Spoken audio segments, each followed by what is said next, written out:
또 이제 오늘은 마치고 돌아가셔야 되기 때문에 이제 보내드려야 될 제 마음이 조급해집니다. 예. 주무시고 가시면은 마음이 느긋하고 밤새워 하면 좋겠는데 도리어 이제 반대로 빨리 마치고 돌아가셔야 되지 않게 하나 또 이런 부담이 있어서 마음이 조급한데 하여튼 나머지를 정리를 좀 하고 마치려고 합니다.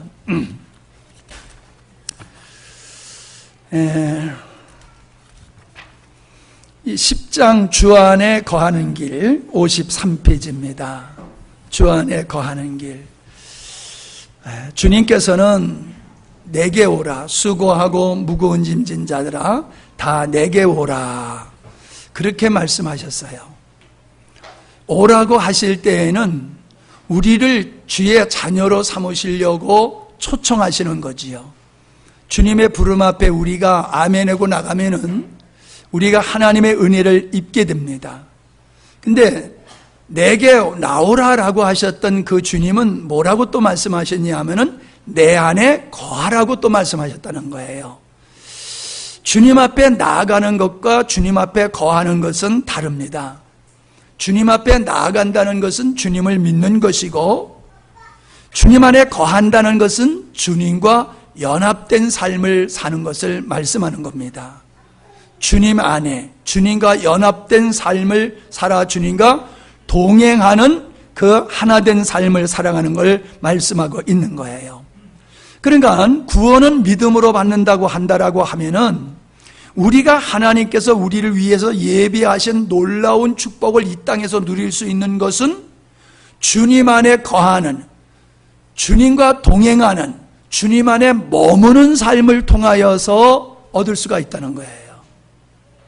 믿는다고 하는 것은 구원을 얻는 거지만은 구원만 받은 자들이 하나님의 그 풍성함, 예비하신 은혜를 누릴 수 있는 것은 주님 안에 거할 때에 비로소 이루어지는 거예요. 그러니까 내가 예수를 믿는다라고만 해놓고 내가 주님 안에 거하는 주님의 연합의 길을 걷지 않는 사람은 결코 복음이 그의 삶 속에서 실체되기가 어렵습니다. 이기주의, 기복주의, 율법주의로 살아가면서 복음의 생명을 실체화시킬 수는 없는 거예요. 근데 제가 성도들을 가만히 살펴보면은 열심히 주님을 믿는데 주님 안에 거하는 삶은 제대로 못 살고 있어요. 주님 따로 나 따로 살아갑니다. 세상에 머리 따로 몸 따로 움직이는 몸 봤습니까? 몸은 절대로 머리와 분리될 수가 없고 불순종하지 않습니다. 그런데 우리의 신앙은 머리이신 주님과 그분의 몸된 우리가 따로 놀고 있어요. 그러니까는 이상한 행동을 하게 되어지는 거지요. 그래서 하나님이 우리에게 주시는 거는 공짜로 주시는 거예요. 그래서 은혜라고 말합니다. 거저 주시는 것이기 때문에 은혜라고 말하는 겁니다. 그런데 그 은혜를 우리의 것으로 내 것으로 실체화시키기 위해서는 내가 주님 안에 거해야지 되는 거예요. 이건 우리 몫이에요. 나의 책임이에요.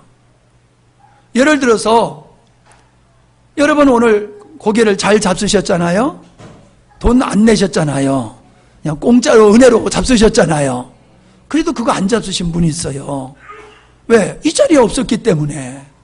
그냥 거저 주는 거지만은 내가 그 은혜의 자리로 들어가야지 누릴 수 있는 것과 같이 구원도 그럴 뿐만 아니라 구원받은 자들에게 하나님이 이 땅에서 성도들이 누릴 수 있는 축복은 주님 안에 거하는 삶을 살 때에 실현된다 하는 것을 믿어야 될 줄로 믿습니다. 주님께 나아가야지 주님 안에 거할 수가 있지요.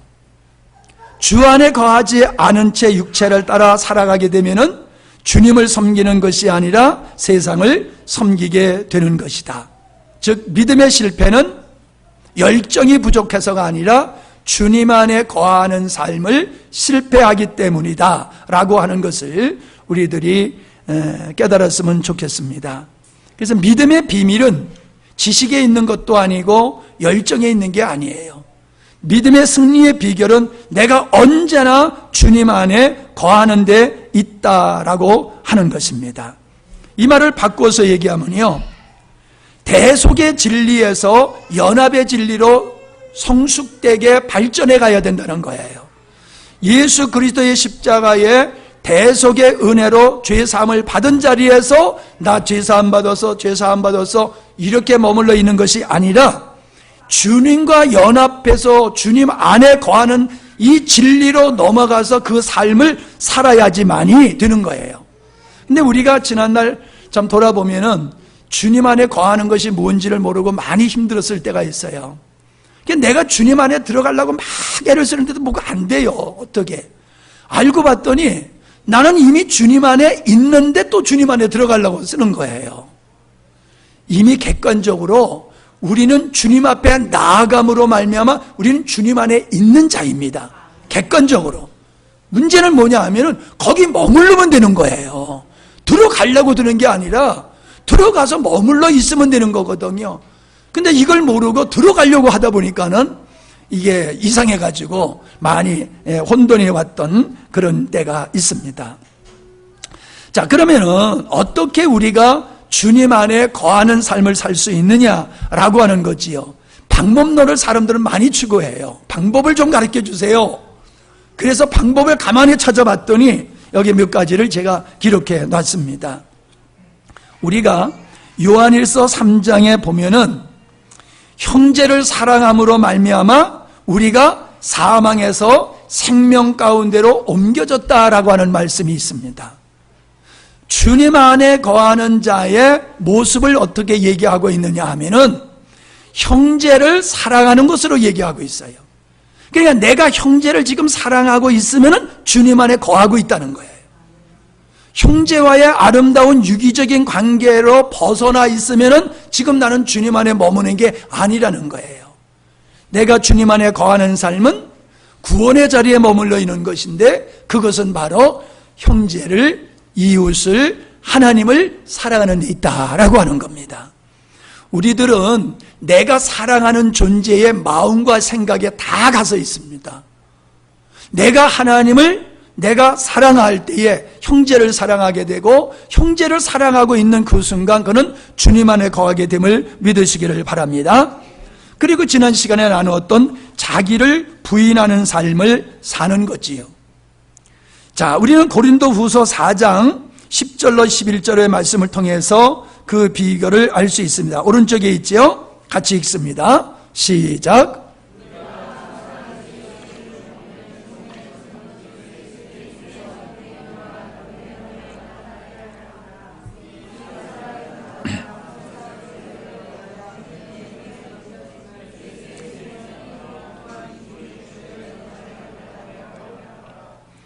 자, 10절에 예수의 생명이 또한 우리 몸에 나타나게 하렴이라 그랬죠.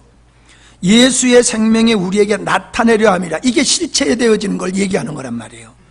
11절이 끝절에도 뭐랬어요? 예수의 생명이 또한 우리 죽을 육체에 나타내게 하려 함이라. 뭔 얘기예요? 생명이신 주님이 우리 삶 속에 실체가 되어지는 역사를 얘기하고 있는 거예요. 그때가 언제냐? 예수 그리스도와 함께 나의 옛사람이 끝장나는 그 자리에 머물러 있을 때에 비로소 예수의 생명이 나의 삶 속에서 실체가 되는 것이라는 거예요. 그럼 좀 쉽게 얘기하면은 그거예요. 요거를 돕기 위해서 12장, 고린도후서 12장 9절을 보세요. 그 말씀을 조금 이해를 돕는 말씀이 그 말씀이거든요.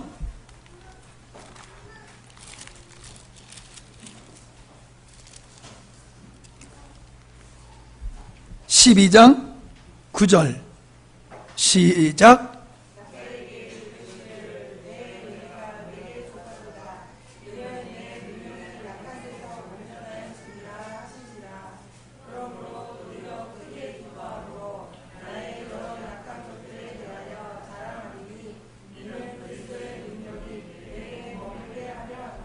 아멘.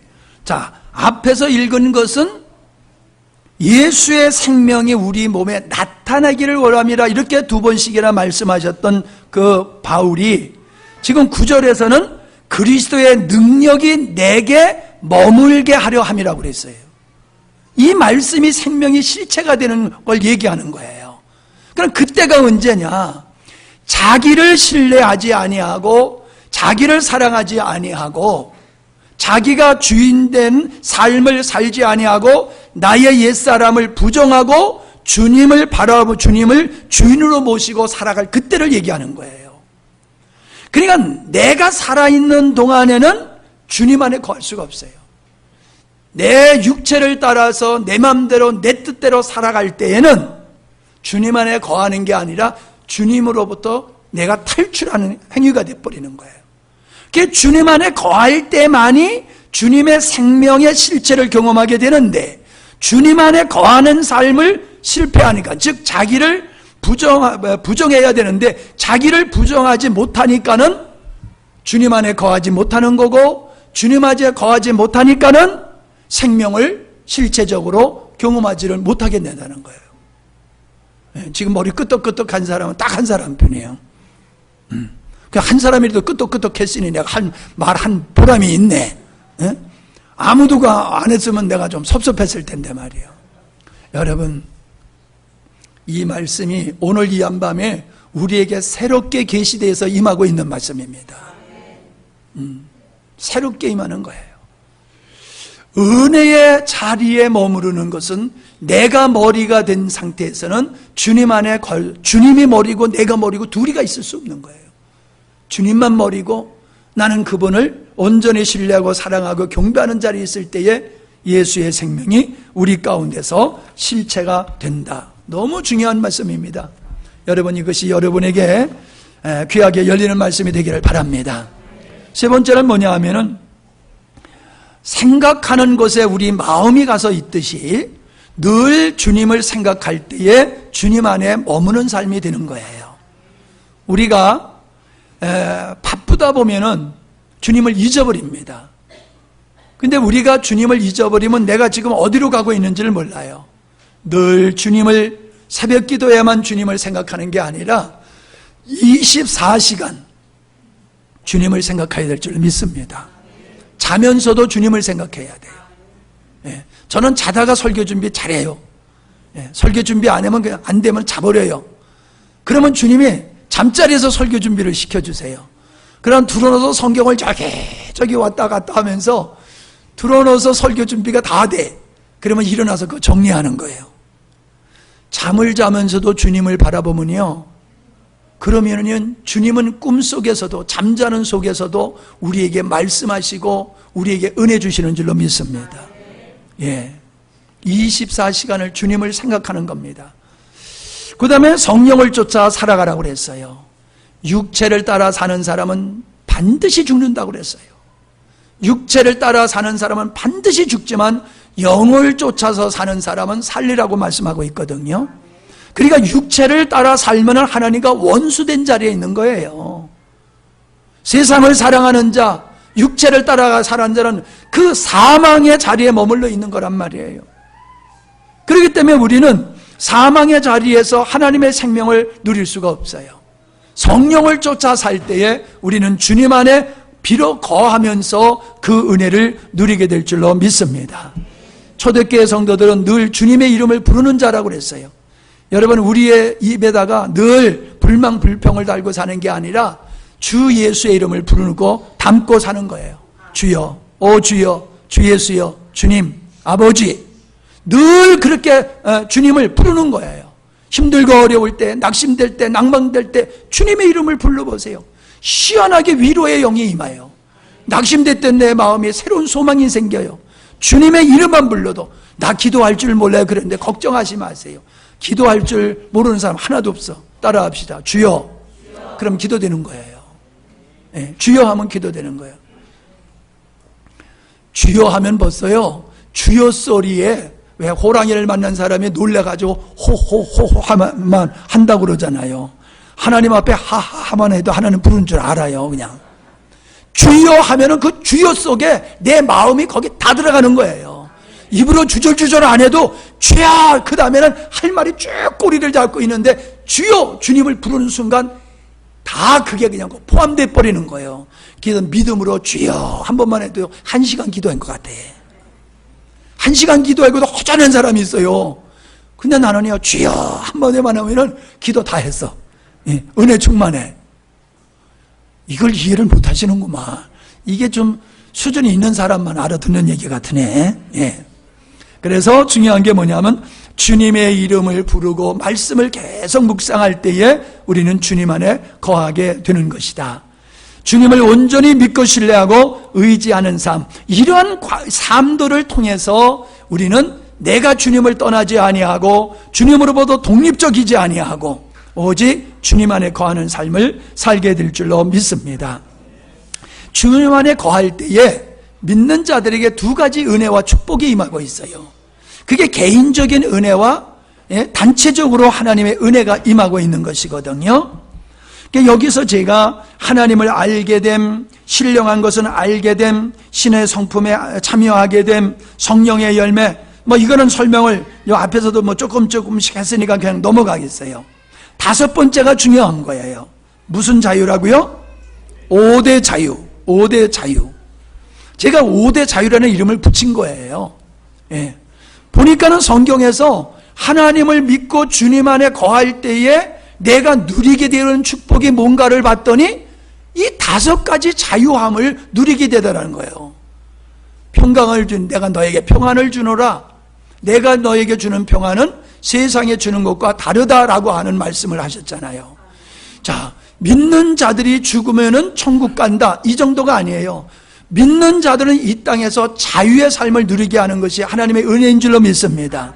자, 구원이라고 하는 것이 바로 그거예요. 자, 설명을 할게요. 우리가 앞 시간에도 설명을 드렸습니다마는, 자아 부인 시간에도 말씀드렸습니다마는, 내가 내 맘대로 살아간다고 하는 사람들의 삶을 가만히 들여다보면은 자기가 자기 맘대로 사는 게 아니에요. 자기 분노 속에 살아요. 예? 분노, 또 상처, 시기, 질투, 탐욕, 원망, 이런 것이 나를 지배하고 있으면요, 그 분노에 노예가 되어 있는 거고, 탐욕에 노예가 되어 있는 거고, 예? 못된 습관에 노예가 되어 있는 거고, 내 발로 내 맘대로 걸어 다닐 수 있을지 모르지만 내 마음은 상처와 분노와 욕망과 이러한 나쁜 것들에게 내가 묶여가지고 그걸 쫓아가 살고 그걸 생산하면서 살게 되는 거예요. 평생 살아도 마음에 상처를 치유받지 못하고 사는 사람이 있어요. 이미 지나간 사건인데 그분에게는 그 사건이 항상 현재야. 항상 현재. 그러면 그 사람은 그 어떤 사건의 노예로 살아가고 있는 거란 말이에요. 이해가 되십니까?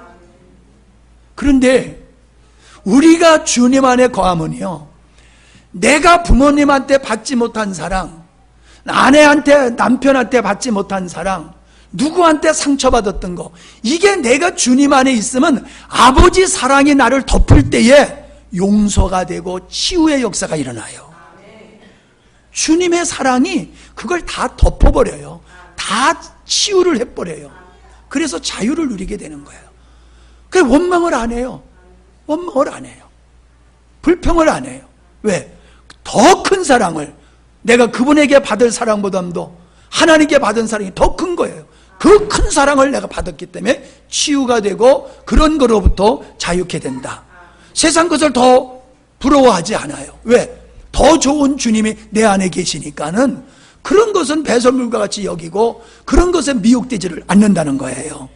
그게 뭐예요? 세상의 유혹으로부터의 자유다라고 하는 거예요. 왜 우리가 그런 얘기가 있잖아요.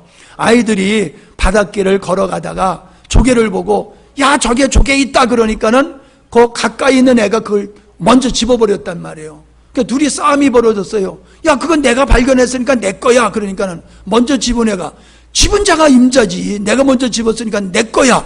둘이서 싸움이 벌어졌어요. 누가 이기겠어요? 가지고 있는 놈이 이기는 거지 뭐. 예? 그러니까 아주 둘이서 그렇게 정답게 가다가 서로 마음이 얹어나가지고 이제 흩어져서 걸어가는데 얘 눈에 저거보다 더 큰 게 딱 보이는 거야. 소리 질르겠어요? 안 질르겠어요? 절대로 안 질러요. 조용히 은밀히 그거를 쫙 자기 품에 갖는 거예요. 그 다음부터 제가 가지고 있는 게 뭐 같이 보여? 배설물 같이 보이는 거예요. 아이고 저 조그만 가지고 좋아하네. 나 이거 가지고 있는데 치유가 돼버리는 거예요.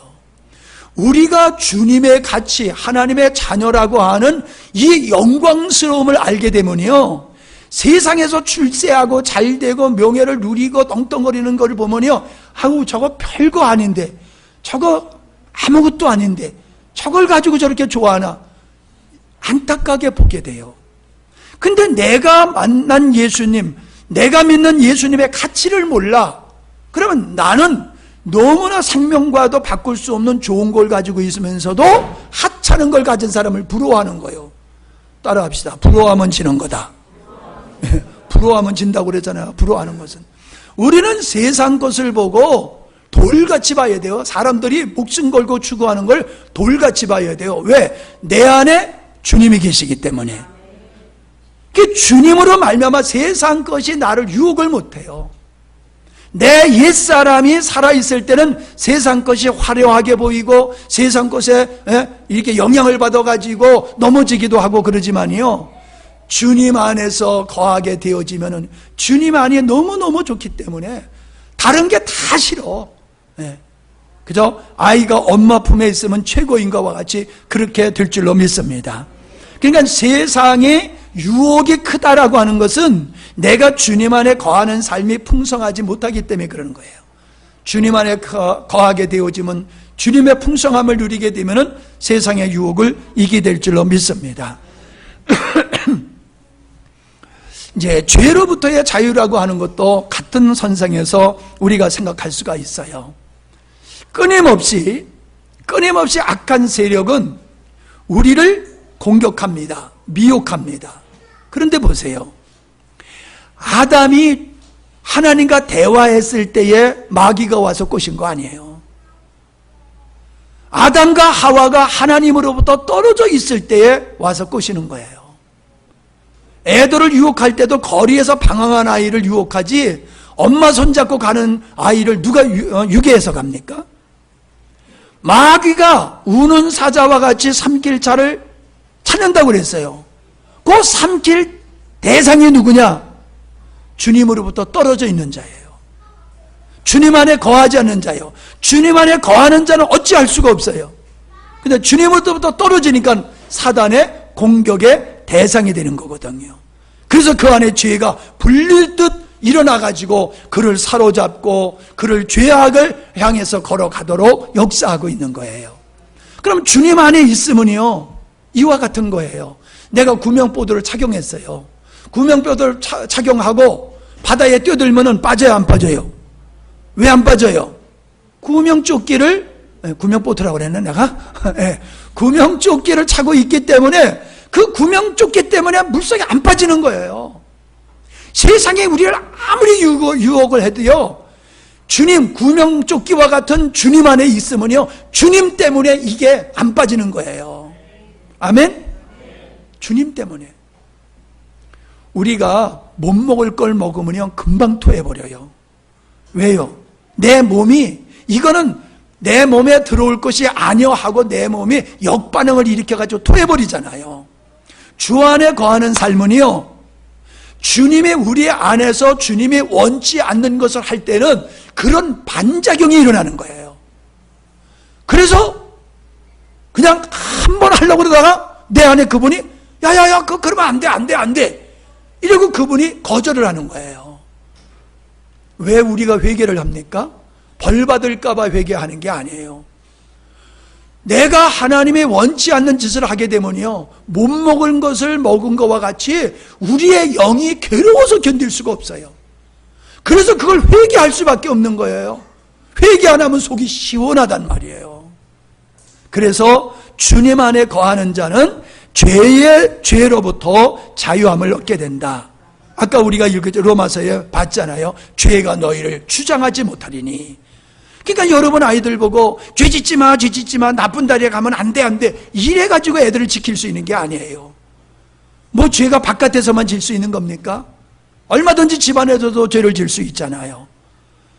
그러니까 아이들에게 무장시켜서 내보내야지, 벌거벗겨서 내보내면 애들 다 당하는 거예요. 죄를 이길 수 있는 면역력을 우리 아이들에게 심어줘야지 돼요. 그러면 걔네들 어디 갖다 놓더라도요, 죄로부터 자유하는 삶을 살게 될 줄로 믿습니다. 사람들이 불행한 사람 보세요. 저 높은 교도소에서 있는 사람들 보세요. 왜 거기 들어가 있어요? 죄로부터 자유하지 못하고 죄의 종된 삶을 살았기 때문에 거기 가서 있는 거란 말이에요. 우리는 불행이 어디서 나오냐 하면 죄의 종으로 사는 데서 불행이 만들어지는 거예요. 그래서 주님 안에 거하기만 하면 죄가 우리를 주장하지 못하는 이 은혜의 자유로운 삶을 살게 될 줄로 믿습니다. 사단의 권세도 같은 선상에서 우리가 이해하면 될 겁니다. 그러니까 구원이라고 하는 것은 건져내는 것이라고 하는 건데, 이걸 바꾸어서 말하면요, 자유케 하는 게 구원이에요. 따라합시다. 구원은 자유함을 누리는 거다.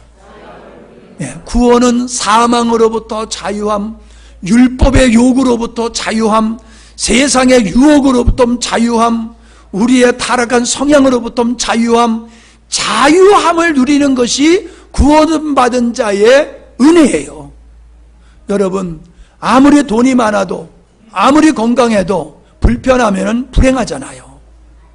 가진 것 없어도 내 몸이 편안하고 마음이 편안하면 그게 행복이잖아요. 여러분, 자유하지 못하는 것이 멸망받은 자의 모습이에요. 사망 권세에 사로잡힌 사람의 모습이 자유하지 못한 거잖아요. 여러분, 우리는 모든 것으로부터 자유하고 오직 주님으로부터만 자유하지 않으면 됩니다. 주님께로는 매인자가 되어야 돼요. 모든 것으로부터는 자유할 수 있어요. 그러면 막 살고 막 살아도 되느냐? 절대로 그렇지 않습니다. 우리가 주님한테만 매여 있으면은 어떤 법보담도, 어떤 것보담도 훨씬 더 높은 차원의 삶을 살게 되는 줄로 믿습니다. 성경책을 몰라도요, 하나님의 말씀을 몰라도 내 주님의 안에 거하는 삶을 살게 되어지면요, 법이 내 안에 있어. 생명이신 주님이 나의 법이 되셔. 사람은 생명을 따라 살아가듯이 주님을 따라 살아가게 되면 우리는 세상의 모든 것로부터 자유함을 누리게 될 줄로 믿습니다. 오늘날 그리스도인들이 이 자유를 못 누려요. 그냥 세상에서는 얽매여 살아. 여기에 얽매이고 저기에 얽매이고 얽매여 살아. 그러니까 아유, 빨리 주님 오셨으면 좋겠어. 아니, 지금 네가 거기서부터 자유하라고 내가 너를 구원했는데 지금 너는 왜 자유하지 못하고 죽어서 천국만 가려고 드느냐? 우리 주님이 얼마나 답답해 하시는지 몰라요. 구원은 죽어서만 천국 가는 게 아니에요. 구원은, 따라합시다. 구원은 이 땅에서 자유를 누리는 것이다. 예, 자유를 누리는 것만큼 우리의 삶은 풍성할 수 있는데, 이 자유를 주님 안에 온전히 거하게 될 때에 그러한 풍성한 은혜를 입을 수 있다. 이게 개인적으로 주님 안에 거할 때에 맺어지게 되어지는 열매예요. 단체적으로는 뭐냐? 개인적으로 하나님의 은혜를 입고 영적으로 성장한 사람들이 하나님이 원하시는 교회를 세우는 재료가 되는 거예요. 교회를 하나님의 집이다라고 표현하고 있거든요. 하나님의 자녀라고도 표현하고 있고요. 그러면 벽돌로 지은 집은 세멘트 집이에요. 나무로 지은 집은 목조집이지요. 그죠? 무엇으로 짓느냐에 달려서 그 집의 재료가 뭐냐에 달려서 그 집이 형성되는 거잖아요. 하나님의 교회는 예수 그리스도를 닮은 성도 한 사람 한 사람, 하나님의 자녀된 한 사람 한 사람, 주 은혜 안에서 자유케 된 한 사람 한 사람이 모여가지고 벽돌이 쌓여져서 집이 되듯이 이런 하나님의 백성들로 유기적인 연합을 이룬 것이 그게 바로 교회입니다. 그러니까 우리가 주님 안에 자유할 때에 우리는 서로 유기적인 연합을 이루어서 주님이 원하시는 영광스러운 교회를 이 땅에서 세워나가게 될 줄로 믿습니다. 이게 중요한 거예요. 그러니까 성도회는요, 하나님께서는 우리에게 원하는 게 다른 거 없어요. 내 은혜 입어라, 내 사랑 받아라. 하나님이 원하는 건 그거예요. 너 나 믿는다고 그랬어? 그러면 담배 피지 마, 너 술 먹지 마, 이러지 않으세요. 하나님은 너 그냥 내 앞에 와서 내 사랑 받아, 그냥 내 사랑을 충분히만 받기만 하면 돼, 그러시는 거예요. 왜 그런 줄 아세요? 아이들이 태어나면 잘 먹고 잘 자고 잘 싸면 되는 거예요. 다른 거 요구하지 않아요. 그러면 잘 먹고 잘 자고 잘 싸면 쑥쑥 커요. 그러면 얘가 1살이 되면 1살 노릇하고, 5살이 되면 5살 노릇하고, 10살이 되면 10살 노릇을 하는 거예요. 우리가 하나님의 말씀을, 우리가 하나님 앞에 구원을 받으면 구원받은 우리를 일꾼으로 삼으시려고 부르신 게 아니에요. 우리를 자녀로 삼으시려고 부르신 거지요. 그러니까 우리가 하나님의 자녀가 돼가지고 하나님의 사랑을 먹고 마시면서 우리가 쭉쭉 크게 되면요, 내가 해야 할 일이 무엇인지를 알게 되고 내가 해서는 안 될 일이 무엇인지를 알게 되는 거예요. 그래서 우리가 그런 유기적인 연합을 이루어서 주님이 원하시는 아름다운 영광스러운 교회를 이 땅에 세워나가게 되는 거예요. 왜 교회가 분란이 있습니까? 왜 교회가 어렵습니까? 이런 영적인 거를 모르기 때문에 이러한 아픈 일들이 벌어진다는 거지요. 그래서 55페이지에 밑에 두 줄을 같이 한번 읽어보겠습니다. 55페이지의 밑에 두 줄, 시작. 개인적으로 공급받고 공급하는 유기적인 관계를 살아야 한다. 성도는 주님으로부터 독립적이지 않고 교회로부터 단독적이지 않다. 이거예요. 절대로 우리는 자유라고 그래가지고 스스로 자기 혼자 살아가는 존재가 아니에요. 우린 주님 떠나면, 주님으로부터 독립하면 죽어요. 주님의 몸된 교회 안에로부터 내가 독립해서 떠나버리면 그 사람도 죽는 거예요. 여러분, 이 팔을 잘라버려가지고 몸에서 독립을 시켜버려 보세요. 그러면 몸에서 떠나가는 순간 이 팔은 죽는 거잖아요. 잘 들으세요. 하나님은요, 은혜를 주님의 몸된 교회를 통해서 주십니다. 우리가 다른 어떤 우리가 이렇게 이제 모여서 이렇게 집회도 하고 그러지만은 어떤 신학교에 간다든가 또 혹은 어떤 성고 공부반에 간다든가 어떤 단체 가서 우리가 은혜를 입을 수 있어요. 그러나 기본적인 게 뭔지 아세요? 하나님은 주님의 몸인 교회를 통해서 성도들에게 은혜를 주시는 줄로 믿습니다. 그래서 성도들이 교회의 유기적인 관계 속에 있을 때에 그 사람의 믿음은 아름답게 영적인 은혜를 입고 아름답게 커가게 되는 거예요. 그런데 내가 예수 믿는 사람이니까는 예배만 가서 예배 드리고 성도와의 교제가 없어. 몸과의 교제가 없고 독립적으로 신앙생활을 하면요, 그건 공격 대상이에요. 마귀의 공격 대상. 여러분, 동물의 왕국을 보세요. 그 많은 짐승이 있지만은 사자가 어떤 먹이를 타켓으로 잡고 달려들 때 그 무리 안에 있는 걸 뛰어들지 않잖아요. 옆에서 위협을 가면 겁먹은 놈이 나 혼자 살겠다고 튀어나가죠. 그게 대상이 되잖아요. 똑같아요. 교회 안에서 유기적인 한 몸을 이루고 있는 사람은 뺏어가지 못해요. 마귀가 공격하지 못해요. 그런데 교회에 뿌리를 내리지 아니하고 가나안 교인이 많다고 그랬잖아요. 도시에 가나안 교인. 그냥 예배만 드리고 돌아가는 사람이에요. 어떤 사람은 온라인으로 헌금한다고 그러잖아. 텔레비로 예배 드리고 헌금은 온라인으로 붙인다고. 말도 안 되는 거예요. 교회는 유기적인 관계를 통해서 유지가 되고 성장하게 되어 있는 거거든요. 그래서 반드시 여러분은 여러분이 속한 교회에서 적극적인 유기적인 관계를 가지기 바랍니다. 그래서 몸을 통해서, 몸인 교회를 통해서 은혜를 입고 또 내가 그 몸에 들어가서 다른 지체를 살리는 이 역할을 해내야지 되는 겁니다. 이게 뭐예요? 주님 안에 거할 때에 맺어지게 되어지는 열매다라고 하는 겁니다.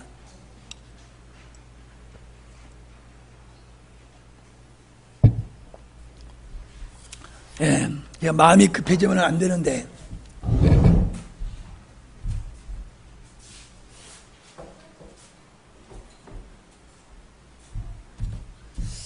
자, 이 혼합 금지하고 미혹받지 말라는 말씀을 여러분이 좀 귀담아 들으셨으면 참 좋겠습니다.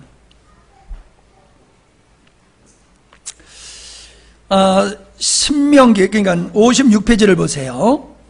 우리가 신명기의 말씀을 보거나 레위기 19장의 말씀을 보면은 하나님이 그 두 종자를 밭에다가 섞어 씨를 뿌리지 말라 이렇게 말씀하셨고, 소와 나귀를 한 겨리, 이 멍에에다가 한쪽에는 소, 한쪽에는 나귀 이래 가지고 끌지 말라 그렇게 말씀하셨고, 양털과 배실을 섞어서 짜지 말라. 자, 그 다음에 레위기 19장 19절에 보니까는 다른 가축들을 다른 종류끼리 교매시키지 말아라. 밭에 두 종자를 뿌리지 말아라. 두 가지 실로 옷을 만들지 말아라. 이런 말씀이 레위기 19장 19절에도 나와요. 자, 이건 두 종류를 혼합하지 말라는 말씀이잖아요. 두 종류를 혼합하지 말라는 거예요. 이 계명 속에 무슨 영적인 게 담겨져 있는 겁니까? 이건 영적인 혼합이 오면 안 된다는 거예요. 영적인 것과 육적인 것이 합쳐지면 안 된다는 거예요. 마치 사망과 생명이 섞일 수가 없어요. 영과 육체가 섞여서는 절대로 안 됩니다. 사단은 하나님의 백성들이 세상과 혼합하게 되어지면은 정체성을 상실해버리고 육체로 반드시 전락한다라고 하는 것을 사단은 알고 있어요. 그래서 사단이 우리의 다리를 걸어가지고 넘어지게 하는 게 아니라 스스로 세상과 혼합되게 하여져서 스스로 부패하여짐으로 망하게 하는 길을 사단은 잘 알고 있는 거예요. 그걸 조장해서 마귀는 성도들을 자꾸 세속화시키려고, 세속화 결탁하고 혼합하려고 하는 이런 일을 하는 거예요. 거룩이라고 하는 것은 구별을 의미하는 거지 않습니까? 우리는 거룩한 백성이여라는 게 뭐예요? 세상과 구별된 존재라는 거예요. 성도라고 하는 게 거룩한 무리라는 얘기잖아요. 우리는 세상과 구별된 자요. 에클레시아라고 하는 교회는 세상의 무리로부터 하나님 앞에 구별되어 있는 존재를 교회라고 말하는 거란 말이에요. 그러니까 우리는 세상으로부터 구별돼야지 세상과 혼합돼 버리면 이것도 아니고 저것도 아니라는 거예요. 거기에서 부패의 역사가 일어나요. 여러분, 썩는 거야 어느 때가 잘 썩습니까? 후덥지근한 날, 그냥 그날은 잘 썩어요. 음식이 추운 날은 안 썩어요. 바깥에 나와도 땡땡 얼어도 안 썩어요. 그런데 차지도 아니하고 뜨겁지도 아니하면 그냥 팍팍 썩어버려요. 세상과 결탁하면 영적인 것이 죽게 돼 있어요. 그래서 하나님께서는 하나님의 백성들이 세상과 혼합되어 가지고 스스로 불패하는 것을 막기 위해서 우리 주님께서는 가나안 땅에 들어갔을 때에 그 가나안 땅에 있는 족속들과 통혼하지 말아라 라고 말씀하고 있는 거예요. 그들을 다 내쫓아라 라고 말하고 있는 거예요. 왜요? 그들과 함께 살게 되어지면 반드시 그들과 혼합되어져 가지고 정체성을 상실하고 거룩성을 상실하고 부패하여 죽게 된다는 것을 주님은 알고 계신 거예요. 왜 믿지 않는 사람하고 멍에를 매면 안 된다고 말씀을 하고 계신 줄 아세요? 믿는 자가 분명하면은 믿는 자를 이렇게 따라오게 되지만요, 그렇지 않는 사람은 믿지 않는 사람을 쫓아가서 믿음을 버리게 되어 있는 경우가 많아요. 여러분 주위에 그런 사람 없어요? 안 믿는 사람하고 결혼해가지고 주님 앞으로 인도한 사람도 있지만은 안 믿는 사람하고 결혼해가지고 교회 안 다니는 사람이 얼마나 많습니까? 훨씬 많습니다. 그런 사람이. 예수 믿고 고난 끝에 가족을 구원하는, 평생을 고생하다가 인생의 마무리에 가족을 구원하는 사람은 덜어 있어도요, 대부분의 사람은 믿지 않는 사람하고 결혼하면요 벌써 내 마음을 접고 들어가는 거예요. 나의 신앙을 포기하고 들어가는 거예요. 그래서 결혼하는 순간 믿음을 버리는 사건이 일어나잖아요. 주님은 너무나 잘 아시는 거예요. 그래서 믿지 않는 자와 멍에를 가져서는 아니 된다라고 하는 것을 우리에게 분명히 말씀해 주고 있습니다. 우리는 성경에서 보면은요, 그 사마리아 사람들이 혼혈하거든요. 이방인들하고 유대인들하고 결혼해서 낳은 사람들이 이 사마리아 사람들인데, 유대인들은 사마리아 사람을 사람 취급을 하지 않았어요. 왜 사람 취급을 하지 않았겠어요? 그들은 혼혈이기 때문에 그런 거예요. 혼혈. 그 혼혈, 성경에서 간음을 얘기하는 것은 육체적인 간음이 아니라 하나님의 백성이 세상과 결탁하는 걸 간음이라고 얘기하고 있단 말이에요.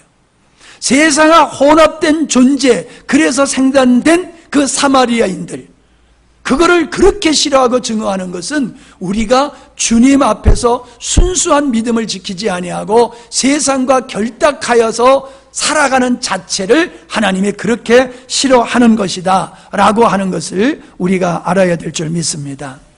자, 우리가 어제도 살펴봤지만은 노아 시대 때의 홍수의 심판이 누구에게 임했느냐라고 하는 거예요. 혼합된 자들이에요. 하나님의 아들들이 사람의 딸들을 보고 너무 예쁘게 보여가지고 결혼을 했다. 그게 뭐예요? 혼합됐다는 거예요.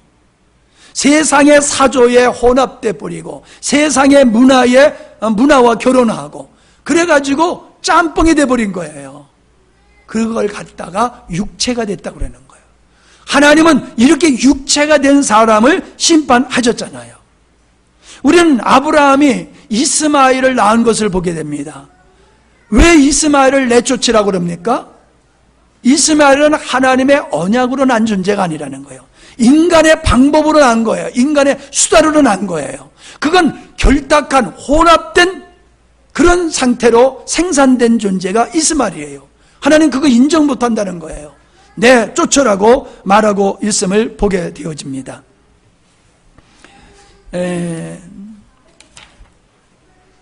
우리가 또 생각해 볼 게 뭐냐면은 70년 바벨론에서 포로 생활을 하던 그 백성이 돌아와서 회개할 때에 미스바 그 회개장에서 회개했을 때에 어떤 역사가 일어났냐면은 바벨론에 가서 결혼했던 여자들을 다 돌려보내는 역사가 있어요. 결혼했어요. 이방인하고 결혼했는데 하나님의 말씀을 보니까는 이게 잘못된 거야. 그래가지고 아내들을 같이 몇 년 동안 살았던 아내, 처자식을 그냥 내보내는 거예요. 그게 회개 운동이었어요. 여러분, 우리가 인간적으로 보면 말도 안 되는 거지요. 근데 그거를 성경이 왜 기록하고 그걸 회개라고 왜 말했느냐 하면은 하나님은 세상과 혼합하는 걸 그렇게 싫어한다는 거예요. 용납하지 않으시는 거예요. 근데 우리 성도들은 이걸 모르고 적당히 세상에 발 하나, 주님께 발 하나, 양다리 걸치고 살아가고 있다는 거지요. 차지도 아니하고 뜨겁지도 아니하면 뭘 한다고 그러셨어요? 토해버린다고 그러셨잖아요. 너희가 차지도 아니하고 뜨겁지도 아니하도다. 내가 토해버리겠다고 그랬잖아요. 혼합된 거예요. 하나님 혼합된 거는요, 하나님이 절대로 받으시지를 않는다라고 하는 거지요. 에서가 버림을 받은 것도 그가 오직 순수한 혈통을 추구한 것이 아니라 헷 족속의 여인과 결혼한 거예요. 이방인과 결혼한 거예요. 속은 뭐예요? 영적인 혼합의 역사가 일어났다는 거예요. 그래서 하나님께서 에서 너는 영적으로 혼합된 존재야. 나는 너를 쓸 수가 없어. 그리고 에서를 뒤로 제치고 야곱을 하나님이 쓰실 수밖에 없는 거지요. 예. 성경에 보면은 이스라엘 백성들이 가나안 땅에 들어갈 때에 그들이 승승자구하고 오니까요, 기브온 사람들이 도저히 이스라엘 백성을 막을 길이 없어요. 그러니까는 거짓말로 먼 곳에서 온 것 같이 꾸며가가지고 이스라엘 백성들을 속이면서 화친을 청했어요. 그러니까는 여호수가 그걸 받아들였단 말이에요.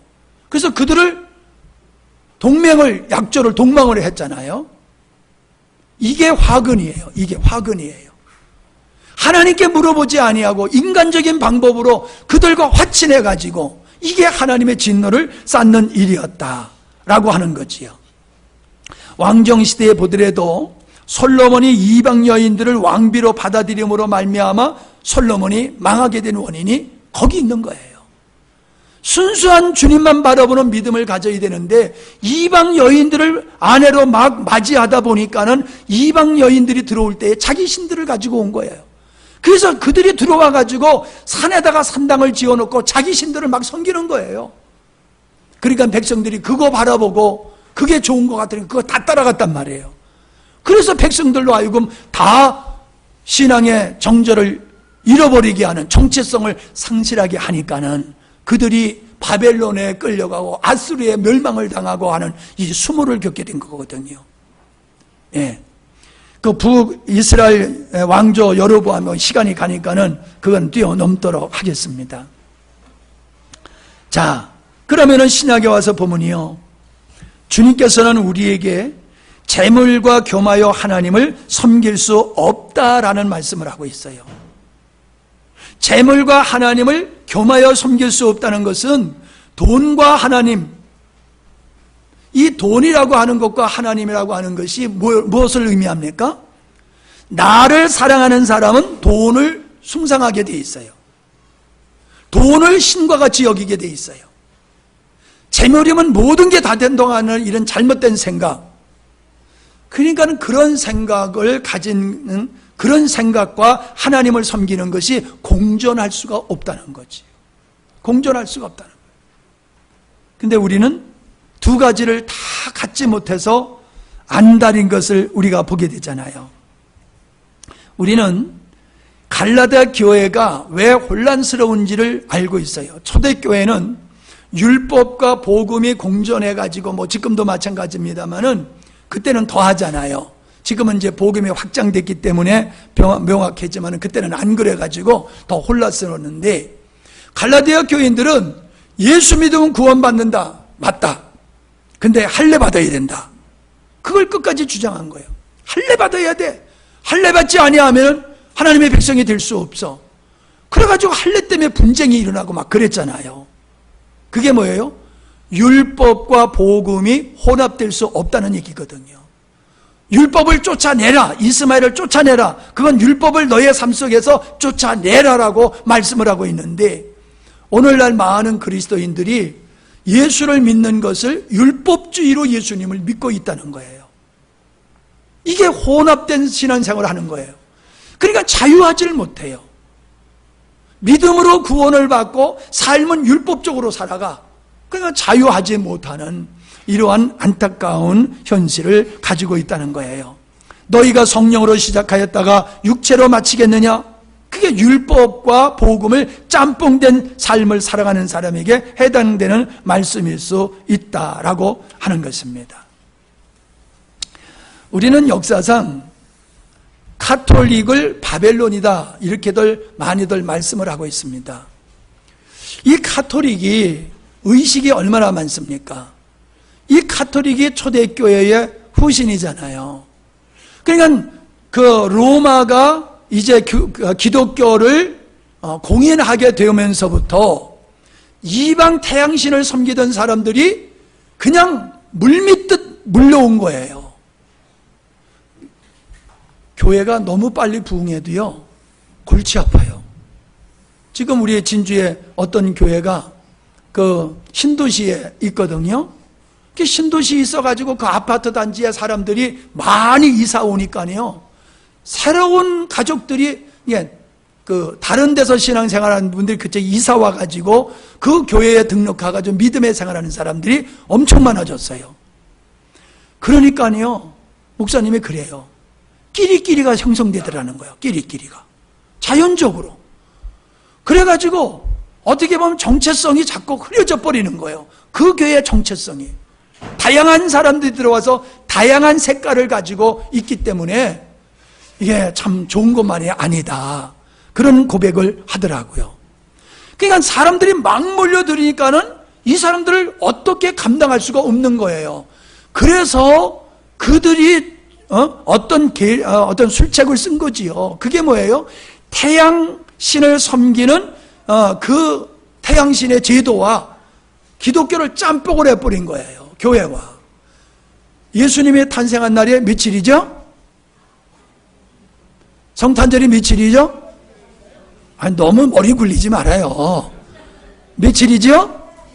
12월 25일이지요. 근데 우리는 그날이 예수님의 탄생한 날이 아니라는 걸 알고 있어요. 왜 근데 그날을 성탄절로 예수님의 탄생한 날로 그렇게 우리는 정하고 있냐 말이에요. 그게 바로 태양신을 섬기던 그날이요. 그걸 갖다가 예수님이 탄생한 거하고 짬뽕한 거예요. 마리아 옆에는 성자들 머리 뒤에는 후광이 있잖아요. 이게 태양신에서 온 거예요. 여러분, 교황이 이런 거 쓰고 다니잖아요. 이렇게 쓰고 다니잖아요. 그죠?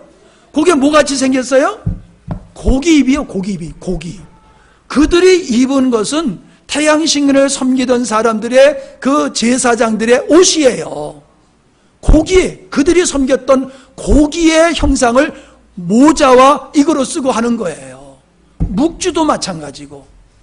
이런 것이 이방의 제도를 교회 안에 끌어가가지고 교회화 시켜버린 거예요.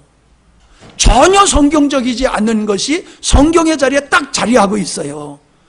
왜 카톨릭을 바벨론이라고 말하느냐 하면은 이방 종교 태양신을 섬기는 거하고 교회가 짬뽕이 됐기 때문에 그런 거란 말이에요. 그러면 지금 우리에게는 그게 없습니까? 우리의 개신교 종교개혁을 하고 지금 있는 우리의 현대 이 개신교 교회는 이런 세상과 혼합되지 않는 게 없냐고요. 따져보면 많이 있어요. 그 제도 속에 성경적이지 않는 것이 많이 있음을 우리는 알고 있습니다.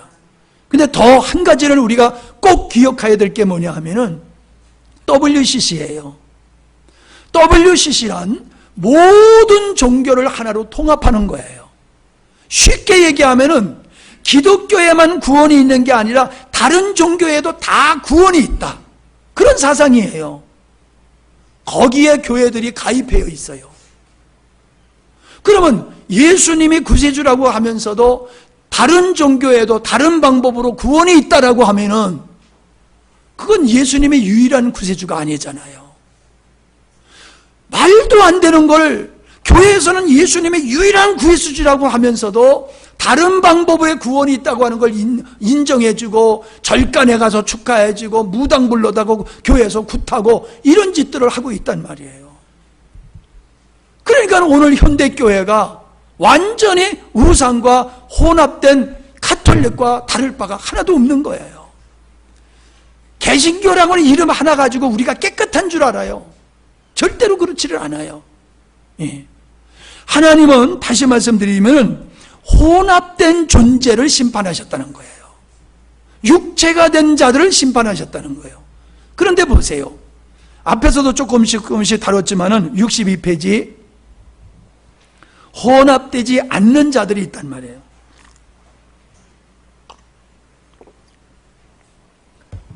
고기를 많이 먹어서는지 그냥 물이 엄청나게 먹히네. 자, 혼합되지 않는 자들을 성경에서는 이기는 자다, 남은 자다, 그렇게 얘기를 하고 있어요. 아합 왕 시대에 바알에게 무릎 꿇지 않는 혼합되지 않는 자를 있었다고 말씀하세요. 몇 명? 7,000명. 요건 숫자적으로 꼭 7,000명만 얘기하는 게 아니에요. 상징적인 거지요. 바알과 혼합되지 않는 순수한 믿음을 지키는 자들이 있어라고 말씀하셨어요. 예. 그리고 그것이 이스라엘 백성들이 돌아온 자들을, 그 바벨론에서 돌아온 자들을 그들을 구루터기라고 하면서 흰옷 입은 자라고 얘기하고 있어요. 세상과 혼합되지 않을 때 하나님의 영광을 누리게 되는 거예요. 하나님은 세상과 혼합된 타락 속에서도 하나님의 뜻을 이루어 오신 것을 우리는 볼 수가 있습니다. 자, 그러면은 마태복음 16장에 음부의 권세를 이기는 교회에 대한 얘기가 있어요. 요한계시록 20장 4절에 보면은 천년 동안 천년 왕국 속에서 왕과 같은 영광을 누릴 자들이 거기에 기록되어 있어요. 이들이 누구냐?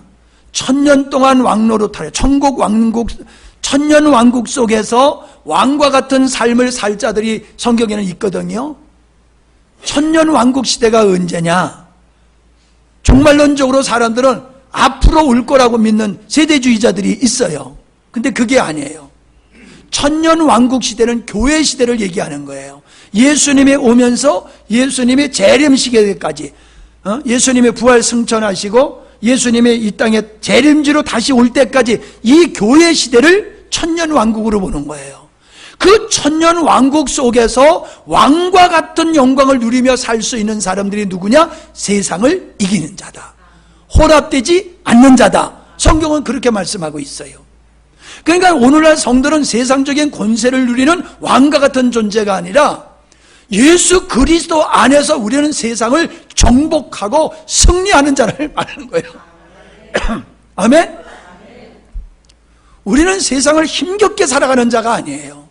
세상을 정복하고 다스리고 왕과 같이 정복하고 다스리는 그런 자로 살아가는 게 성도라고 성경에서는 말씀하고 있는 거예요. 이게 주 안에 거할 때에 우리는 이 영광을 누리면서 세상에 끌려가는 것이 아니라 세상을 정복하면서 살아가는 이 이기는 자가 될 줄로 믿습니다. 이게 굉장히 중요한 거예요. 어제도 말씀드렸지만은 요한복음 13장에 보면은 666 짐승의 표를 받지 않는 자가 나오게 되지요. 666 요건 이제 뒤에 말씀과 좀 연관을 되니까는 자, 그거를 뒤로 하고요. 어린 양의 신부는 어떤 사람인가? 세상의 사조에 굴복하지 않는 자예요. 세상의 사상, 문화에 세상 나라를 만들어 나가는 문화에 굴복하지 아니하고 하나님 나라를 세우는 그 문화 속에서 순수한 믿음을 지켜간 사람들이 어린 양 예수 그리스도의 신부로서 흰옷 입은 자로 성경에서는 그렇게 표현하고 있다라고 하는 거지요. 그래서 요한계시록 7장 13절을 보고 우리 어저께 그걸 봤나 모르겠네. 자, 한번 보십시다. 요한계시록 7장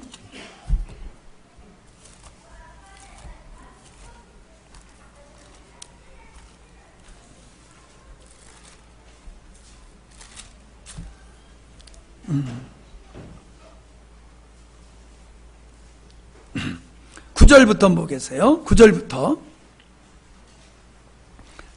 자, 다 찾으세요. 자, 시작.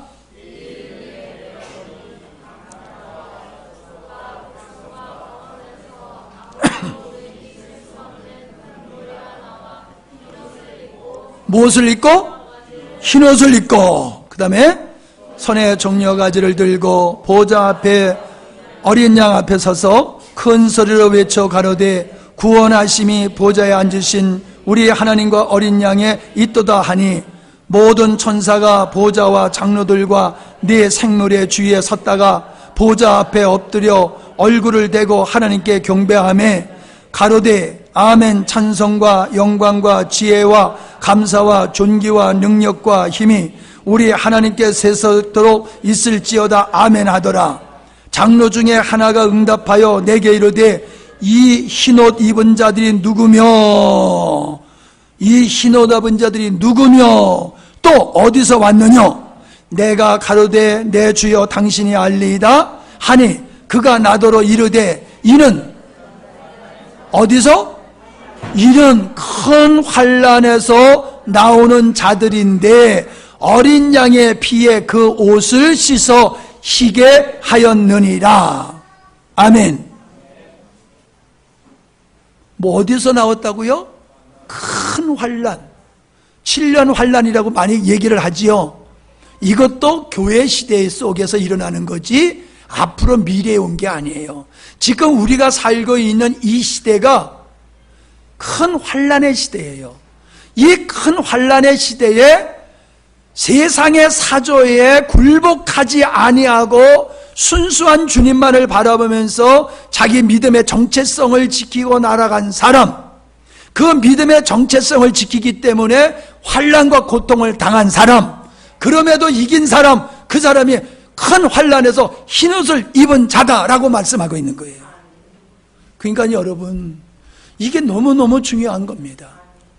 사람들은 그냥 교회 나와서 예배 드리고 그냥 뭐 이렇게 지금 하면 되는 거라고 생각하지만은 아니에요.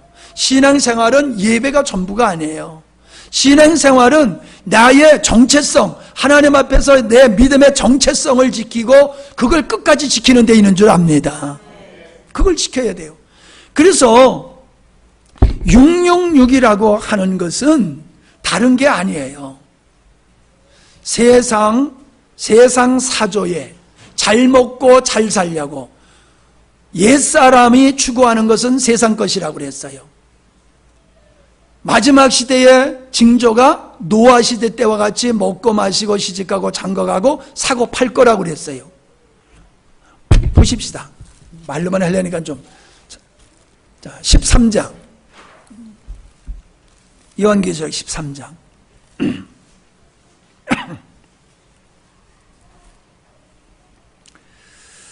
자, 15절을 같이 보겠습니다. 시작.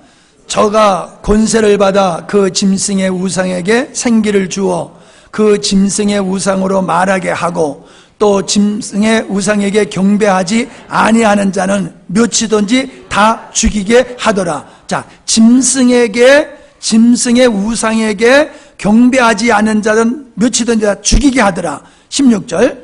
저가 모든 자 곧 작은 자나 큰 자나 부자나 빈궁한 자나 자유한 자나 종들로 오른손의 이마에 표를 받게 하고 누구든지 이 표를 가진 자 외에는 매매를 못하게 하니 이 표는 곧 짐승의 이름이나 그 이름의 수라라고 말하고 있어요. 그러면서 그 이름의 수라 그러고 18절에 보니까 지혜가 여기 있으니 총명이 있는 자는 그 짐승의 수를 세어보라. 그 수는 사람의 수다. 사람의 숫자의 수라가 아니라는 거예요. 육체의 수라는 거예요. 육체를 따라가는 수를 666이라고 하는 거예요. 육체가 되어서 육체를 위해서 먹고 마시며 잘 먹고 잘 살고 떵떵거리고 부귀영화를 누리고 하나님 없이 살려고 하는 그것을 숫자로 얘기하면 666이라는 거예요. 바코드를 받는 게 아니라 내가 믿음의 정절을 포기해버리고 잘 먹고 잘 살기 위해서 육체의 향락을 위해서 세상의 사조를 받아들이고 그들과 결탁하여 혼합되어서 막 살아가는 거, 그게 짐승에게 경배한 거라고 얘기하는 거예요. 이게 뒤로 넘어가면은 바벨론의 심판과 연계되어서 나오는 게 되는 거예요. 그러니까 이거예요. 교회를 다녀도 믿는다고 하면서도 그가 목표하는 것이 주님이 아니라 내가 되고 내 육체를 즐겁게 하고 내 이름을 높이고 나의 만족을 위해서 세상 것을 얻기 위해 가지고 세상 사조를 받아들이는 거예요. 수용하는 거예요. 이게 짐승에게 경배하는 거예요. 세상의 사조를 받아들이고 그와 혼합되는 것이 짐승에게 절한 666표를 받은 거라고 그러는 거예요. 그러니까 이마야는 짐승의 표를 안 받았을지 모르지만 삶 속에서 세상의 모든 것을 인정하고 받아들이는 것은 그게 바로 666 받은 건데, 실제는 받아들이고 표만 안 받았다고 난 짐승이 표 안 받았어, 그러니까 나는 구원받을 거야, 이렇게 착각하는 사람들이 얼마나 많은지 몰라요. 여러분, 우리가 세상 사조에 굴복하면은 짐승의 표 받은 겁니다. 혼합된 겁니다. 하나님 혼합된 자를 결코 용서치 않으세요. 그래서 우리가 좀 점검해야 될 게 뭐냐 하면은 세 가지의 혼합을 경계하고 있어요. 첫째가 종교적인 영적인 혼합. 하나님도 섬기고 바알도 섬겼던 이스라엘 백성들과 같이 우리도 지금 그렇다는 거지요. 하나님도 섬기고 세상 것도 섬기고. 둘째는 뭐예요? 복음과 함께 율법, 전통, 유전, 정서 이런 것들을 혼합되어서 받아들이는 거예요. 그래서 우리가 카톨릭을 보세요. 나라 가보다 보면요, 카톨릭의 모습은 참 기고만장하게 달라요. 이게 절간 같기도 하고요. 성지순례가 한번 가보세요. 종교 박람회야, 종교 박람회. 그 갈보리상 예수님의 무덤이라는 데 가보면 기독교의 이름으로 있는 종교는 다 거기 모였어요. 그들이 하나님을 예배한다고 섬기는 모습을 보면요, 우상단지도 그런 우상단지가 없어요. 예.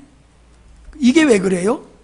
세상 것과 기독교가 짬뽕이 되기 때문에 그런 거예요.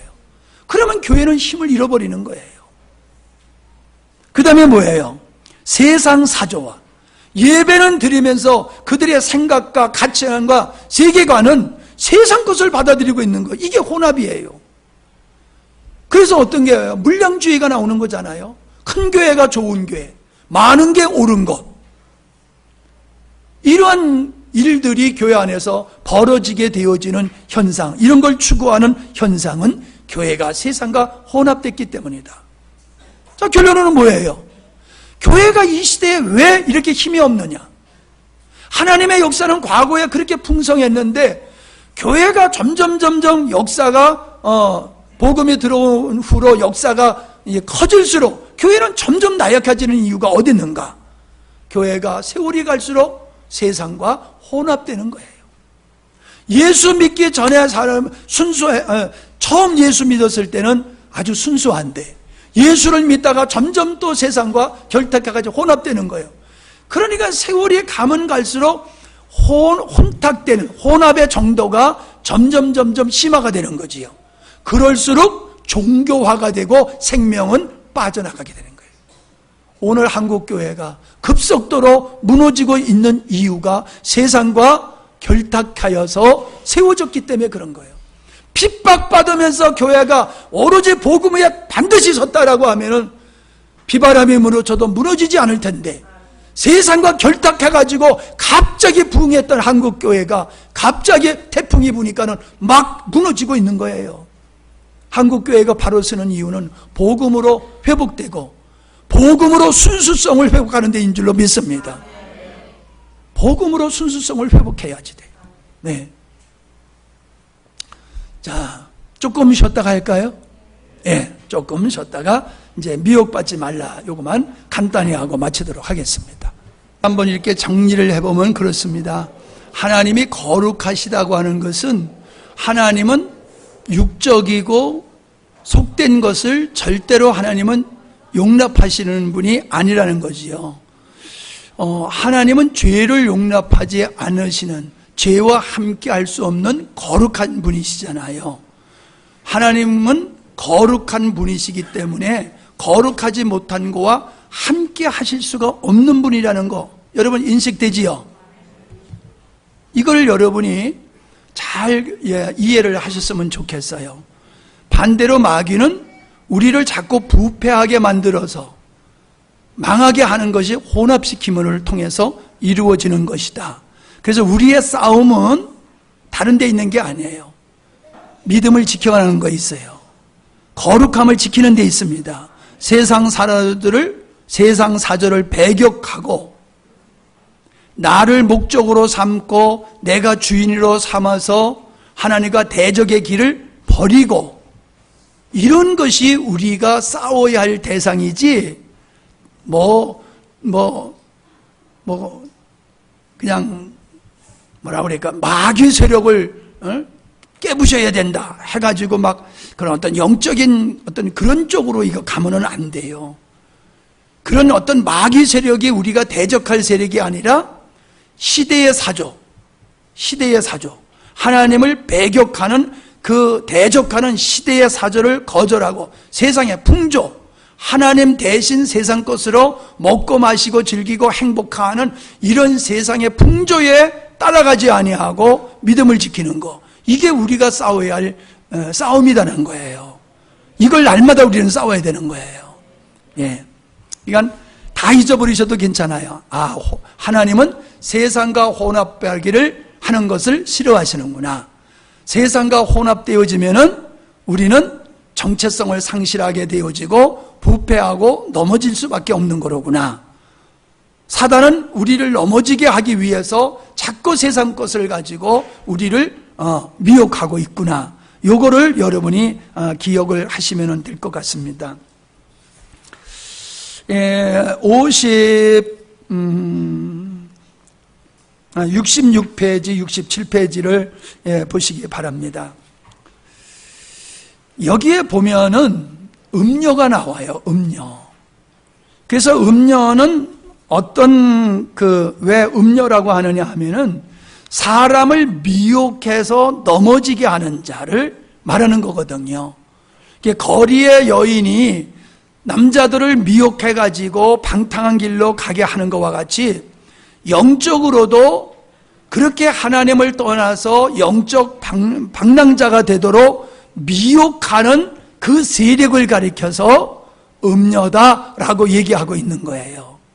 그러니까 이 음녀가 무엇을 가지고 우리를 미혹해서 혼합되게 하고 넘어뜨리려고 하는 것이냐, 요거를 모르면 당하는 거예요. 근데 너무나 분명한데도 사람들은 그거를 모르고 있거든요. 자, 그래서 우리가 좀 읽어가면서 정리를 해보도록 하겠습니다.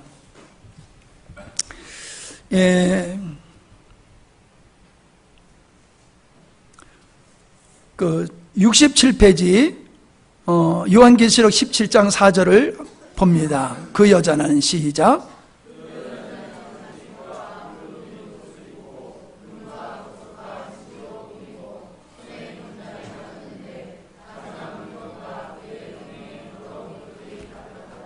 자, 이걸 한번 가만히 이렇게 그림을 상상해 보세요. 아주 화려한 금빛 찬란한 아주 아름다운 옷을 입고 있어요. 그리고 머리와 손과 뭐 이런데 그냥 금은 보석으로 잔뜩 꾸몄어요. 손가락 10개 다 반지를 낀 것 같이. 그리고 손에는 잔을 들고 있어요. 금잔을 들고 있어요. 근데 그 금잔 안에 보니까 사람들이 좋아하는 것들이 잔뜩 들고 있어요. 요거 봐라, 요거 봐라, 이거 꼬시는 거예요. 이거 나 입은 거 봐, 나 치장한 거 봐, 요거 있지? 너 나 따라오면 요거 줄게. 이 꼬시는 거 한번 상상을 해보세요. 그림이 그려지죠? 예? 그림이 그려져요. 음녀가 하나님의 백성들, 사람들을 그렇게 미혹한다는 거예요. 아니, 생각해 보세요. 이뻐야지 미혹당하지. 안 이쁜 사람이, 그 거리 여인 같은 사람이 유혹하면 누가 거기에 따라가겠어요? 마귀는 모든 사람이 다 아주 현혹될 수밖에 없는 그런 합리적이고 멋지고 아름답게 보이는 것 가지고 우리를 미혹한다라고 하는 것을 이 그 말씀 속에서 우리는 찾아볼 수가 있어요. 자, 18장 16절. 화로다. 시작. 이르되 화로다, 화로다. 큰 성이여, 세마포 옷과 자주옷과 붉은 옷을 입고 금과 보석과 진주로 꾸민 것인데, 여기서 말하는 큰 성 바벨론도 음녀와 같은 선상에서 우리가 보면 됩니다. 요한계시록 17장에 유혹하는 음녀의 모습과 18장에 보면은 바벨론의 모습이 나와요. 근데 그들이 꾸미고 있는 모습은 동일해요. 사단이 사람을 미혹하기 위해 꾸민 음녀의 모습은 좋은 옷과 금은 보석, 진주로 사치하고 치장하였고, 손에 금잔을 들고 있고 그 잔에 가증한 분들과 음행의 더러운 것들이 가득 차 있다라고 하는 거예요. 자, 그래서 계시록 18장에는 요 9절과 같이 부와 사치로 치장한 것에 미혹된 사람들이 18장에 바벨론이 멸망할 때 통곡하는 자들로 나와요. 어떤 사람이 통곡하느냐? 미혹된 자. 그 음녀에게 음녀의 화려함을 보고 미혹되어서 그를 쫓았던 사람들이 하나님이 심판할 때에 통곡하는 모습이 나와요. 자, 그걸 우리가 천천히 같이 읽어봅니다. 3절부터 시작. 그 음행의 진노의 포도주로 말미암아 만국이 무너졌으며 또 땅의 왕들이 그와 더불어 음행하였으며 땅의 상인들도 그 사치의 세력에 치부하였도다 하더니, 그러니까 이게 뭐예요? 무너지는 것이 보니까는 어떤 사람들이 무너지느냐? 그 음녀와 더불어서 음행했던 사람들, 그리고 돈을 그 음료로 말미암아 돈을 많이 벌고 사치했던 사람들이 심판을 받게 되는 걸 보게 돼요. 7절, 그가 얼마나 자기를 영화롭게 하였으며 사치하였던지 그만큼 고통과 애통으로 갚아주라. 보세요. 자기를 영화롭게 하고 자기를 위해서 사치했던 그만큼 고통이 그들에게 애통이 돌아가게 될 것이다. 음녀에게 미혹되어서 자기를 영화롭게 하고 자기를 사치하게 하고 자기를 높이고 자기 만족을 위해서 권세를 얻고 돈을 얻고 명예를 얻었던 그런 사람들에게 그만큼의 고통과 애통이 돌아간다는 거지요. 자, 그가 마음에 시작. 그가 마음에 말하기를 나는 여왕으로 앉은 자며 과부가 아니라 결단코 애통함을 당하지 아니하리라. 그러니까 자기가 얼마나 내가 어떤 존재야? 난 여왕이야. 나는 과부가 아니야. 나는 결코 애통할 게 없어. 얼마나 내가 행복한지 몰라. 얼마나 좋은지 몰라. 여기에 미혹된다는 거예요. 그 다음에 몇 절이죠? 어디죠? 8절 시작. 그러므로 하루 동안에 그 재앙들이 이르리니 곧 사망과 애통함과 흉년이라. 그가 또한 불에 살라지리니 그를 심판하시는 주 하나님은 강하신 자이심이라. 9절 그와 함께 음행하였고 사치하였던 땅의 왕들이, 자, 이게 묵시적으로 얘기하는 거란 말이에요. 땅의 진짜 왕을 얘기하는 게 아니라 세상 것을 추구하고 세상 것을 마음껏 떵떵거리고 그들과 음행했던, 영적인 음행했던, 세상 것으로 사치했던 그들을 왕으로 표현하고 있는 거예요. 그가 시작.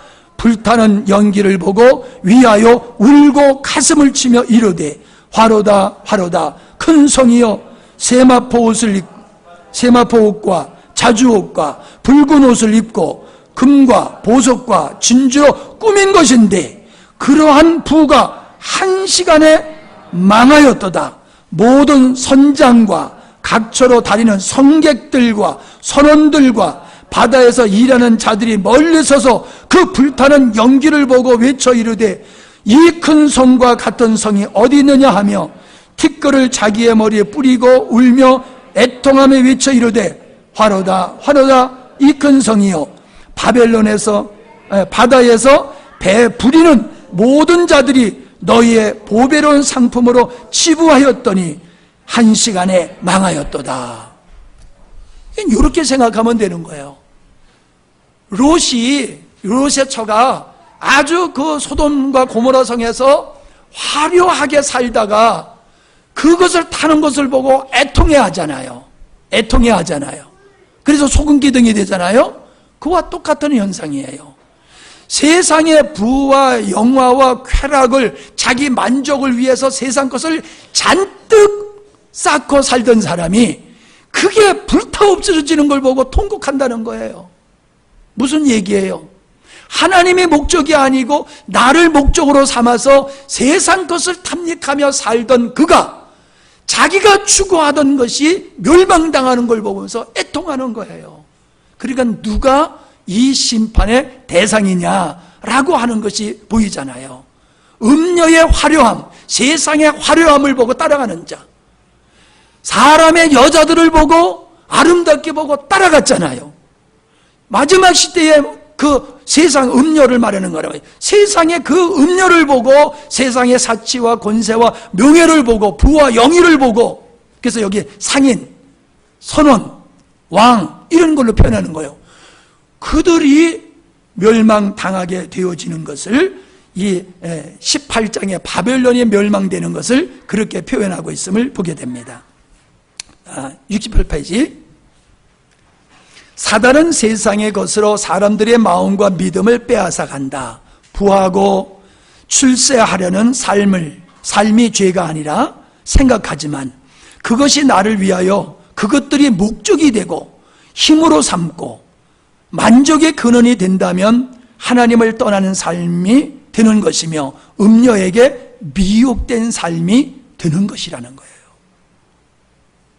절에 가서 우상단지에 가서 절하는 것만이 아니라는 거예요. 세상적으로 출세하고 세상적으로 모든 만족을 마음껏 누리며 살려고 하는, 그래서 말하기를 먹고 마시고 시집가고 장가가고 사고 팔고 이 얘기를 하는 거예요. 그게 미혹된 거야. 음녀에게 미혹된 거야. 그렇게 말씀하고 있는 거예요. 음녀와 바벨론인 마귀의 세력이 부귀와 영어와 힘과 화려함을 가지고 세상을 미혹하고 있고, 거기에 미혹당해서 그 땅의 것들을 쫓느라 하나님과 신앙을 놓치고 있는 사람들은 하나님이 가장 미워하시는 우상숭배, 즉 음행하는 자가 된다는 것의 경고다. 세상 것으로 부자가 된 자들을 땅의 임금이라 하였고, 그 외에 그러한 모든 자들을 땅에 있는 자라고 말하고 있습니다. 이들이 통곡을 합니다. 이들이 통곡을 해요. 심판의 대상이라는 거지요. 그래서 음녀의 이마에 기록된 이름은 바벨론, 땅의 음녀들, 가증한 것들의 어미로 그렇게 기록되어 있어요. 자, 계시록 17장 5절 시작.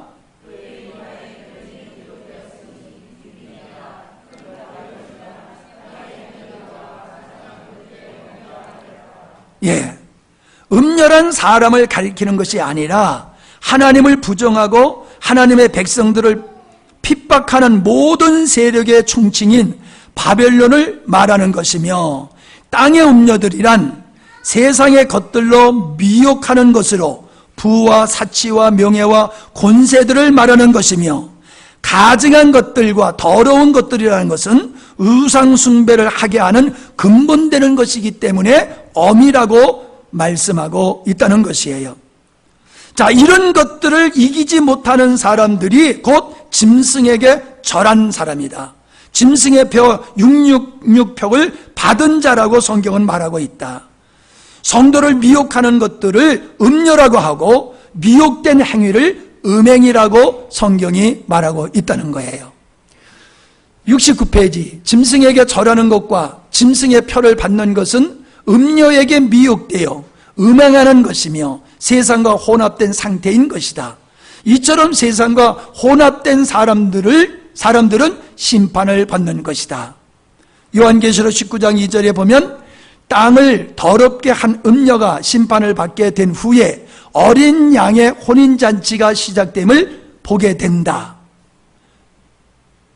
계속해서 17절부터 21절에 음녀에 미혹되어 땅에서 왕노로 타던 자들이 심판을 받는 모습이 나오는 거예요. 음녀에게 미혹되어서 세상 것을 마음껏 누리고 즐기다가 그들이 심판받는 모습이에요. 같이 보겠습니다. 시작.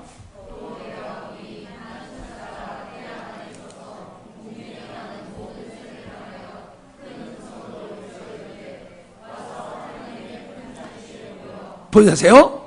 이제 여기에 하나님의 잔치가 벌어져요. 이게 뭐예요? 마지막에 하나님의 나라, 하나님의 창조의 의도가 완성된 것을 표현하는 거예요. 어린 양 예수 그리스도의 혼인잔치로 봐도 괜찮을 것 같아요. 그래서 최후의 하나님의 나라의 백성들의 잔치 자리 옆에는 심판이 벌어지고 있는 거예요. 18절 시작.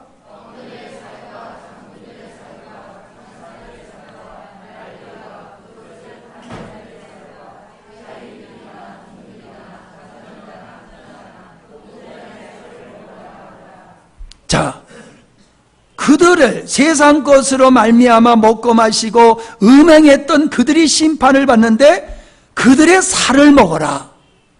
그들의 살을 먹어라. 뭐 고기를 뜯어 먹으라는 얘기가 아니지요. 그들의 심판을 의미하는 거예요. 19절.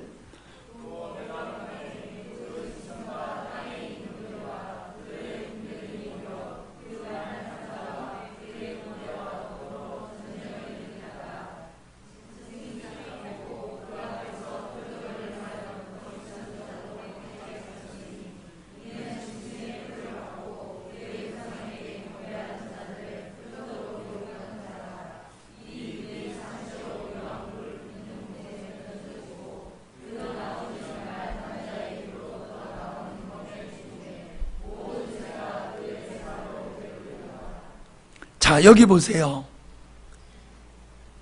거짓 표적으로 말미암아 표적으로 행하던 거짓 선지자도 잡혔으니 이는 짐승의 표를 받고 그의 우상에게 경배하는 자들이다. 표적으로 미혹하던 자라, 이렇게 얘기하고 있지요. 요한계시록 13장에 보면은 여기에 바다에서 올라오는 짐승과 땅에서 올라오는 짐승이 나오지요. 짐승 666이 나오기 전에. 그러면 앞에 나온 이 바다에서 나온 짐승은 뭐냐 하면은 적그리스도를 의미하는 거란 말이에요. 적그리스도, 하나님을 대적하는 세력이에요. 그러니까 세상의 사조지요. 세상 나라를 이루는 문화지요. 세상 나라를 이루는 문화, 그거에 절하도록 선동하고 조장하는 거짓 선지자가 땅에서 올라오는 짐승이에요. 거기 11절서부터 보겠어요. 요한계시록 13장 11절부터. 자, 시작. 내가 봄에 또 다른 짐승이 땅에서 올라오니, 내가 잘못 읽고 있어요? 요한계시록 13장 11절이에요.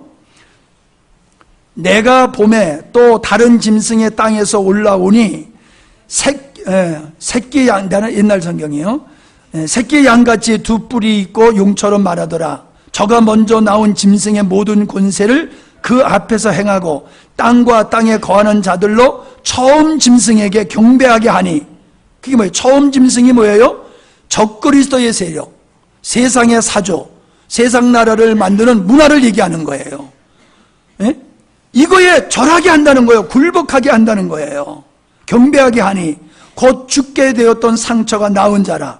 큰 이적을 행하여 심지어 사람들 앞에서 불이 하늘로부터 땅에 내려오게 하고 짐승 앞에서 받은 바 이적을 행하여 땅에 거하는 자들을 미혹하며 땅에 거하는 자들에게 이르기를 칼에 상하였다가 살아난 짐승을 위하여 우상을 만들라 하더라.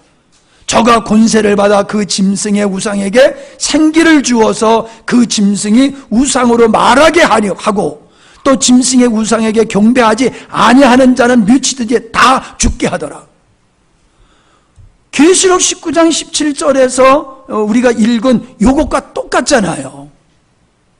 땅에서 올라온 짐승이 기사와 표적을 행해가지고 그걸 보고 첫 바다에서 올라온 짐승에게 절하고 굴복하게 하더라. 이 세상의 거짓 선지자들이 사람들로 하여금 세상의 사조에 끌려서 살도록 조작하는 사람들이 거짓 선지자라고 얘기하고 있는 거예요. 다른 표현으로 쉽게 표현을 하면요, 다른 복음을 전해서 주님으로부터 떨어지게 하는 거예요.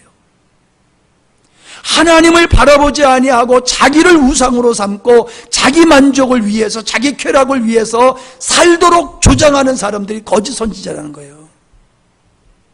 세상의 사조를 따라가도록 조장하는 게 거짓 선지자라는 거예요. 거기에 따라가는 자를 가리켜서 땅에 속한 자라고 얘기했잖아요. 땅에 거하는 자, 땅에 거하는 자. 땅에 거하는 자가 누구요? 하늘에 거하는 자는 하나님 나라에 속한 자요. 땅에 거하는 자는 땅의 세상 나라를 이루는 그 문화 속에 거기에 굴복하고 거기에 따라가는 사람. 그 사람들을 말하는 거예요. 하늘에 속한 자, 땅에 속한 자. 이들이 산채로 미혹하던 자가 산채로 불못에 던지온다고 그랬잖아요. 그리고 그를 통하여 그 미혹에 받아서 세상에서 잘 먹고 잘 살고 떵떵거리며 살던 사람들이 그 짐승과 함께 멸망을 받는다라고 얘기를 하고 있잖아요. 지금 여러분 어지러울 겁니다. 어지러울 거예요. 그러나 이 얘기를 듣고 여러분이 천천히 이 말씀을 보면은 음녀가 무언지, 미혹되는 게 뭔지, 666표를 받는 게 무언지 이게 보일 거예요. 마귀가, 그 음녀가 화려하게 입고 많은 사람을 미혹하는 그 미혹거리가 뭔지를 알아야 돼요.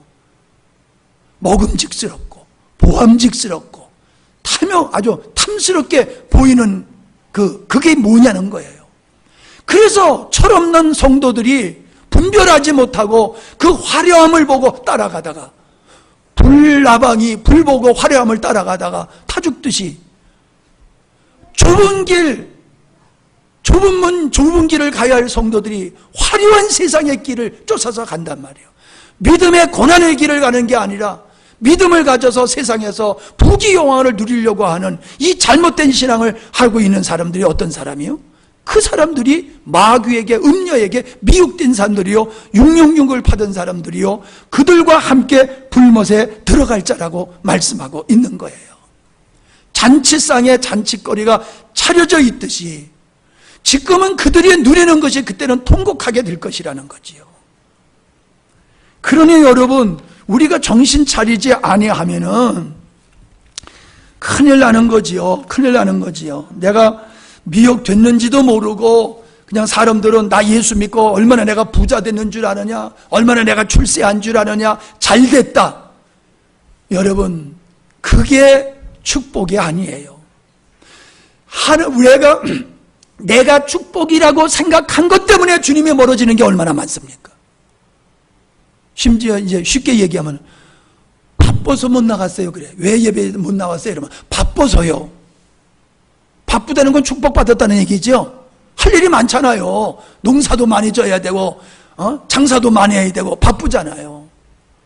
바빠서 못 나왔다는 거는요, 축복받아서 주님을 잊어버렸다는 거예요. 뭐 사람들은 바쁘면은 예배 빠져도 되고 바쁘면은 뭐 주님 잊어버려도 된다고 생각해요. 그게 뭐예요? 부가 최고예요. 부가 최고.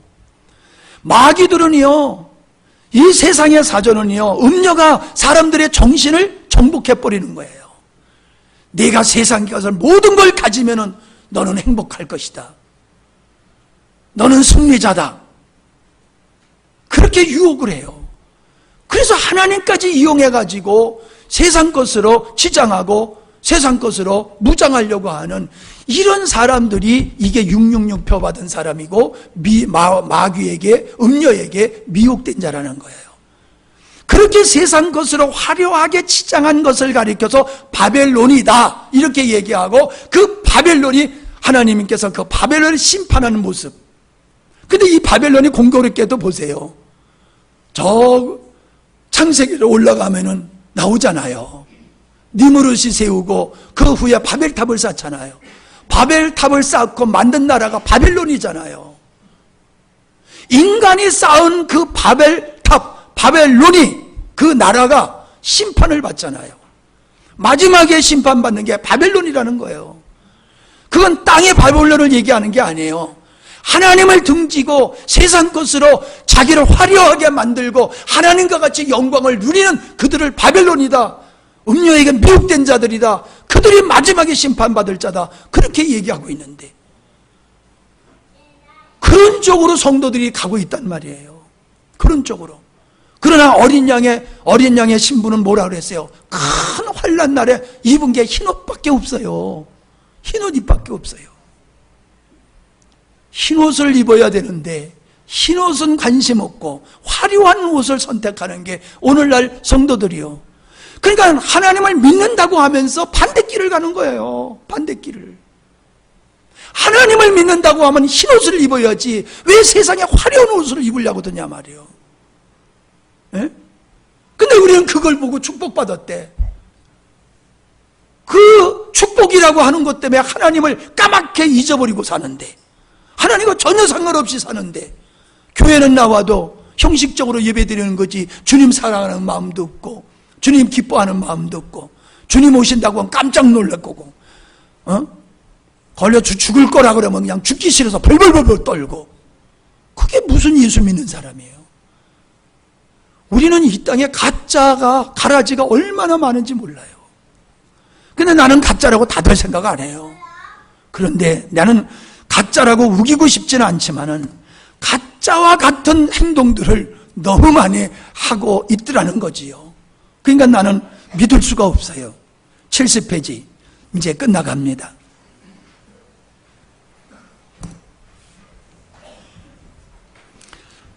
하나님의 잔치자리에 음녀가 멸망을 받게 되고 그것을 쫓던 자들인 땅에 속한 자들이 심판받는 모습을 그들의 고기를 새가 먹는 것으로 표현하고 있다. 혼인잔치의 모습은 세마포를 입고 그곳에 들어온 신부들이 백마를 탄 신랑 되시는 주님을 따르는 모습으로 나오는데, 그들을 하늘에 있는 군대라 하니 어린 양의 신부들을 세상과 혼합되지 않은 이긴 자들로 표현하고 있다. 이처럼 더럽히지 않은 세마포를 입은 자들은 이 땅에서 교회 시대인 천년 동안, 천년왕국이라고 얘기하죠. 흔히들 천년 동안 왕도릇 하면서 이 땅에서 살게 될 것이라는 거지요. 그 후에 사단의 최후 대적이 일어나게 되는 거예요. 사단의 최후의 대적이 나오며 그들은 멸망을 받게 된다.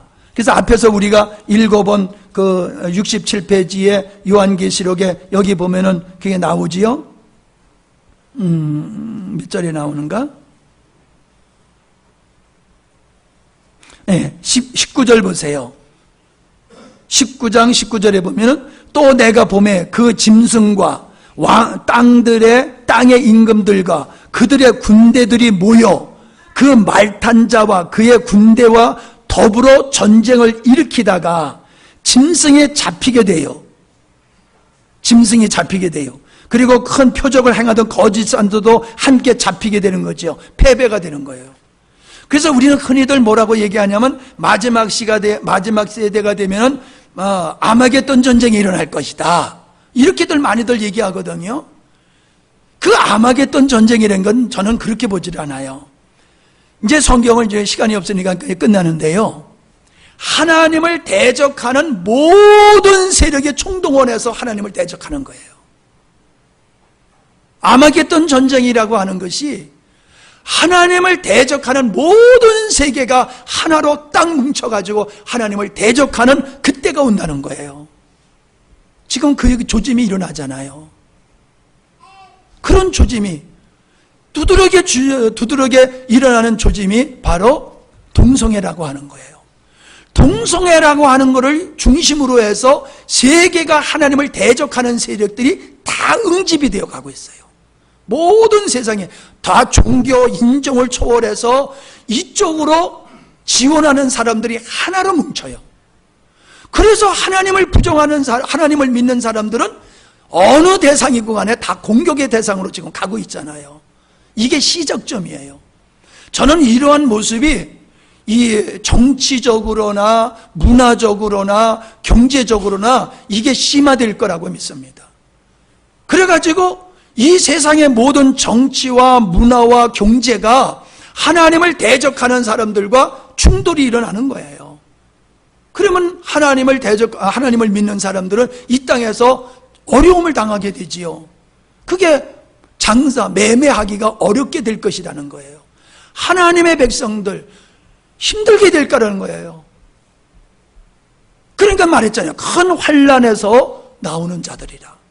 큰 환난이 어떤 환난이요? 세상에 똘똘 뭉쳐가지고 하나님을 대적하고 가인이 아벨을 핍박하는 것 같이 세상 나라가 하나님 나라를 핍박하는 그때가 온다는 거예요. 그때의 믿음을 지키는 자가 흰옷 입은 자다. 그때의 그 고통을 이기지 못하고 세상에 편성하는 것이 666표 받는 거다. 그들의 땅에 거하는 자다. 그렇게 요한계시록은 말하고 있어요. 그러니까 우리는 지금 힘써 싸워야 될 건 딴 데 있는 게 아니에요. 이 세상의 사조와 싸워야 되는 거예요. 나가가지고 피켓 들고 싸우는 게 아니에요. 세상의 사조를 우리는 거절해야 되는 거예요. 세상에 하나님을 대적하는 문화와 사조를 거절하게 되면 그들이 우리를 보고 화평을 깨는 자라고 하면서 달려들 거예요. 죽이겠다고. 그런 고난을 받으면서 우리가 믿음을 지킬 때에 흰옷 입은 자로서 이기는 자로서 어린 양의 혼인잔치에 들어갈 때에 우리는 그 영광의 자리에 들어가지만은 그렇게 하나님을 대적하던 짐승들이 잡혀가지고 그 잔치자리에 살이 되는 것 같이 그들이 심판이 있다는 거지요. 그러니까 우리는 지금 당하는 어려움만 가지고 어렵다고 생각하지 마시고 세상 나라의 마지막이 어떻게 되는지, 세상 하나님을 대적하는 세상의 사조에 굴복했던 자들의 마지막이 얼마나 비참한지를 하나님은 미리 보여주시는 거예요. 미리 보여주셔. 너들 그거 부러워하지 말아라. 너들 힘들어하지 말아라. 너들 힘들어도 너들에 대한 마지막은 어린 양의 혼인잔치에 신부로 설 거야.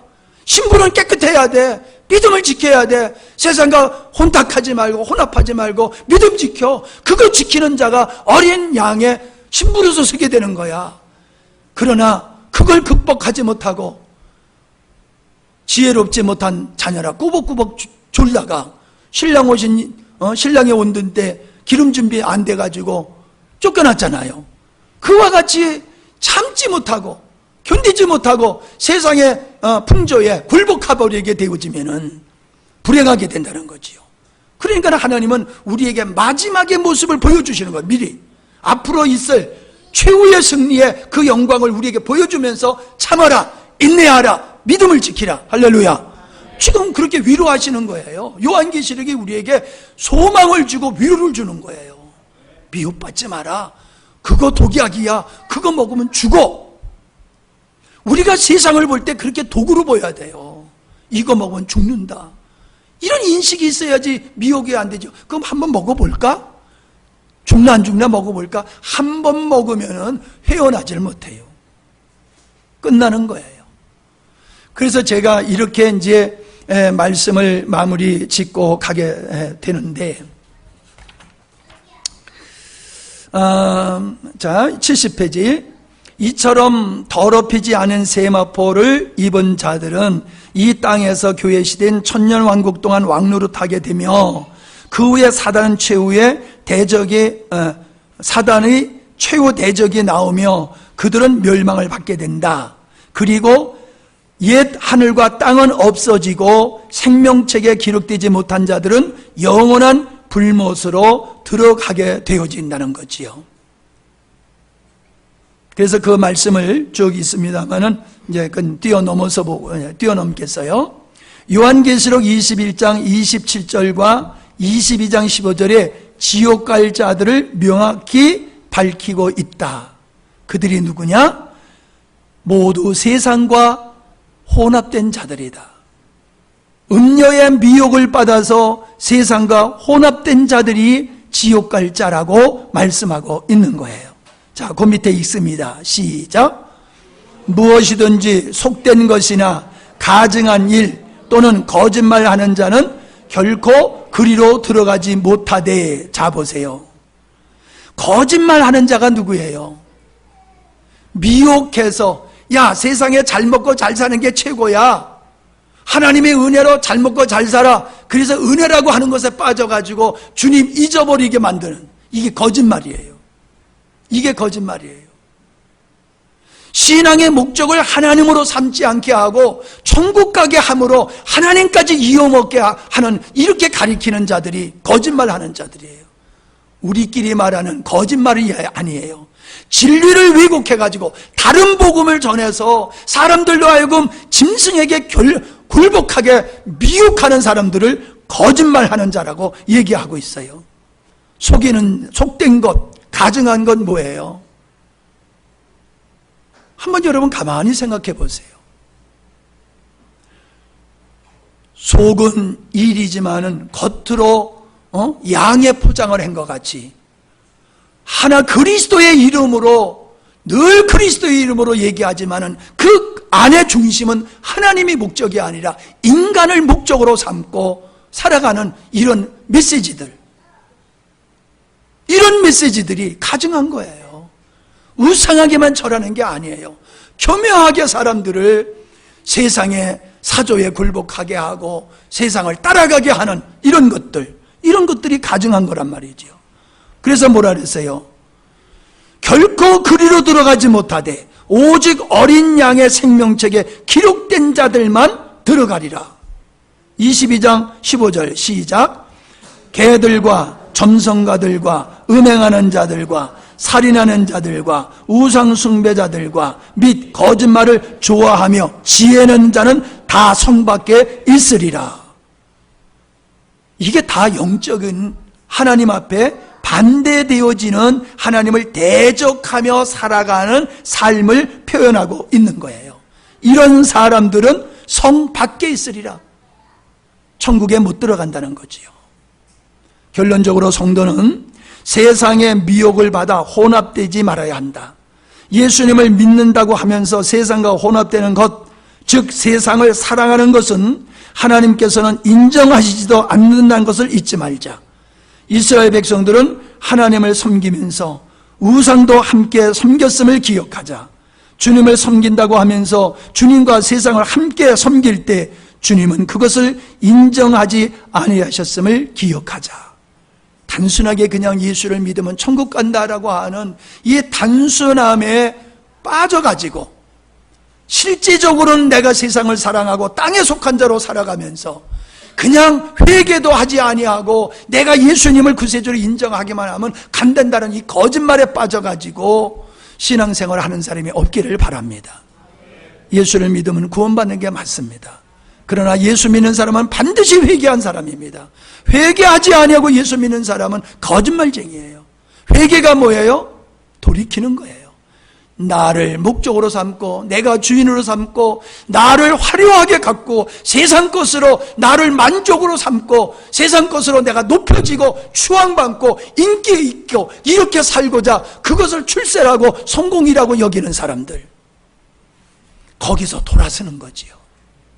그리고 주님을 나의 인생의 주인으로 모시고 그분을 영원토록 사랑하고 그분을 기뻐하며 즐거워하며 그분에게 순종하면서 살아가는 삶, 그래서 세상에서 환난을 당하고 핍박을 당하는 삶, 이것이 복받은 자라는 거예요. 성경은 그 사람을 복 있는 자라는 거예요. 그 사람이 그 믿음을 지키느라고 얼마나 눈물과 땀을 흘렸어요. 그래서 요한계시록은 천국에서 그들의 흘린 눈물을 닦아준다고 그랬단 말이에요. 그 눈물이 뭐예요? 믿음을 지키느라고 흘린 눈물이에요. 믿음을 지키느라고 흘린 눈물, 자기의 정체성을 지키느라고 흘린 눈물, 그것을 주님은 그 나라에 가서 위로해 주신다는 거예요. 우리는 그 고통이 있어야 돼요. 하나님의 백성이기 때문에 이 땅에서 살아가면서 대가를 지불하는 고통이 있어야 돼요. 그거 무서워서 예수 못 믿는다고 하는 건 말이 안 돼요. 우리는 그걸 이길 수 있는 은혜가 어디 있습니까? 우리는 저 나라를 바라보는 겁니다. 이 땅에서도 주님은 우리 안에서 그걸 이길 수 있는 힘이 되어 주실 뿐만 아니라 요한계시록을 통해서 장차 하나님의 나라의 영광과 세상 나라의 멸망을 보여주면서 담대하라, 강하라, 믿음을 지켜라, 할렐루야, 그렇게 우리를 위로하고 계세요. 여러분, 우리 정신 차려 예수 믿으십시다. 미혹되지 마십시다. 혹 미혹된다 할지라도 빨리 정신 차리고 돌아서시기를 바랍니다. 우리는 이 땅에서 천년왕국 시대에서 왕과 같이 산다는 그 삶을 사는 게 우리예요. 예수 믿는 사람은 예수님으로 이 세상에서 하늘의 영광을 입고 왕같이 세상을 정복하고 다스리면서 사는 존재가 우리다. 그것이 우리에게 준 축복이다. 이것을 못 이루는 건 손해보는 거예요. 죽어서만 천국 가는 건 너무너무 아까워. 이 땅에서부터 하나님의 백성으로 승리할 수 있기를 바랍니다. 자, 기도하십시다. 하나님의 창조의 의도가 어떻게 마무리되는 것인가를 보면서 혼합되지 말아야 되겠구나, 미혹받아서는 안 되겠구나, 왜 깨어있으고 정신 차리라고 하셨는지를 우리는 마지막 시간을 통하여 깨닫게 됩니다. 분별하는 지혜가 있기를 원합니다. 진리로 전신갑주를 잇는 우리가 되기를 바랍니다. 분별하여 서게 하시고 주의 이름으로 승리하는 우리들이 되게 하옵소서. 마지막에 어린 양 혼인잔치에 신부로 당당히 아름다운 모습으로 서는 것을 우리가 바라보면서 오늘 우리에게 주어진 옷을 더럽히지 아니하고 깨끗한 세마포로 유지하며 주님 앞에 설 수 있는 믿음의 삶이 되게 하여 주시옵소서. 음녀의 화려함을 바라보며 부러워하고 따라가다가 멸망당하는 자 되지 않게 하시고 참으로 우리가 주님이 주시는 그 세마포 옷을 기뻐하며 그날의 입을 그날을 소중히 여기고 가꾸는 땀을 흘리며 피 흘리는 믿음의 삶이 되게 하여 주시옵소서. 아무리 하나님의 환난이 강하다 할지라도 정해졌다고 하셨사오니 우리가 이 정한 기간에 믿음으로 인내하게 하셔서 승리하는 저희들이 되어지기를 원합니다. 아버지, 이 복음이 얼마나 복된 것임을 우리는 압니다. 이 복음 속에 하나님의 그 영광스러운 축복이 얼마나 위대한 것인가를 우리가 더욱 알아가기를 원합니다. 우리가 현재를 살지만은 과거도 살고 미래도 미리 오늘을 통하여 살아갈 수 있는 동기가 될 수 있도록 하나님 축복하여 주시옵소서. 이 말씀들이 다 이해를 하지 못한다 할지라도 계속해서 이 말씀을 묵상하고 나갈 때에 하나님의 나라의 영광과 세상 나라의 멸망을 똑똑히 바라보게 하시고 하나님의 심판자리에 서는 자가 육체에 속한 자임을 우리가 바라보면서 미혹되어 혼합되지 않도록 우리의 믿음을 지켜가는 일에 힘쓰게 하여 주시옵소서. 세상의 사조가 많은 사람들이 따라간다고 옳은 것이 아님을 우리가 분별하여 알게 하여 주시옵시고 환난과 핍박과 고난과 억울함을 당한다 할지라도 우리는 세상에 굴복지 아니하고 짐승에게 절하지 아니하고 우리의 믿음을 지키는 성도들이 되게 하여 주시옵소서.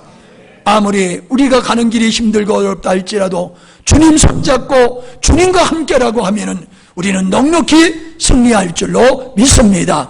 이 복음의 길로 우리가 날마다 이기는 자요 승리하는 자가 되게 하여 주시옵소서. 아버지, 이 더위에 사랑하는 주의 자녀들이 많이 수고했습니다. 하나님 사랑하기 때문에, 이 복음이 귀하기 때문에 많이 수고한 아들 딸들 하나님 기억하실 줄 믿습니다. 하나님께서 저들 위로해 주시고 그 땀과 눈물을 기억하여 주시옵시고 저들을 더욱 존귀케 하여 주시옵시며 하나님 나라의 축복의 일꾼들이 되게 하여 주시옵소서. 우리가 여기서 뿌려진 이 복음이 각자 이 말씀을 듣고 돌아간 우리 성도들의 마음과 가정과 삶의 터전에서 교회에서 증가되게 하시고 확장되게 하시고 열매 맺게 하여 주시옵소서. 이 세상을 우리가 변화시킬 수는 없지만은 이 복음을 가지고 하나님의 백성들을 깨우게 하시고 하나님의 백성들을 무장하게 하시고 하나님의 백성들이 승리할 수 있도록 우리가 힘써 섬기게 하여 주시옵소서. 이 역사를 중단하지 않게 하시고 하나님 우리를 부르시는 그날까지, 아니 주님이 오실 때까지 이 역사가 중단되지 아니하고 지속되게 하여 주시옵소서. 하나님 좋은 일기를 주셔서 너무 감사합니다. 힘들지 않도록 우리를 위로해 주심을 감사합니다. 다치지 아니하고 성회를 잘 마치게 하시니 감사합니다. 이 은혜가 우리 마음에서 지워지지 않게 하시고 이것을 생각할 때마다 이곳에서 받은 바 은혜가 불릴듯 일어나게 하시고 여기서 받은 말씀이 더 명확하게 열려지는 역사가 저들의 삶의 현장에서 아버지 앞에서 무릎 꿇고 기도하며 묵상할 때에 이루어지게 하여 주시옵소서. 그래서 하늘에 속한 자로서 날마다 승리하며 영광의 예배 가운데 살아가는 하나님의 존귀한 자녀들이 되게 하여 주시옵소서. 하나님, 저희들이 기억하지 못하는 자가 있습니까? 우리가 기억하지 못한다 할지라도 주님은 기억하실 줄 믿사오니 그러한 하나님의 손길이 필요한 자들 찾아가 주시어서 만나 주시고 위로해 주시옵시고 승리케 하여 주시옵소서. 그래서 끝날 우리가 이기는 자로 영광의 면류관을 쓰고 주 앞에 설 수 있도록 축복하여 주시옵소서. 예수님의 이름으로 기도하옵나이다. 아멘.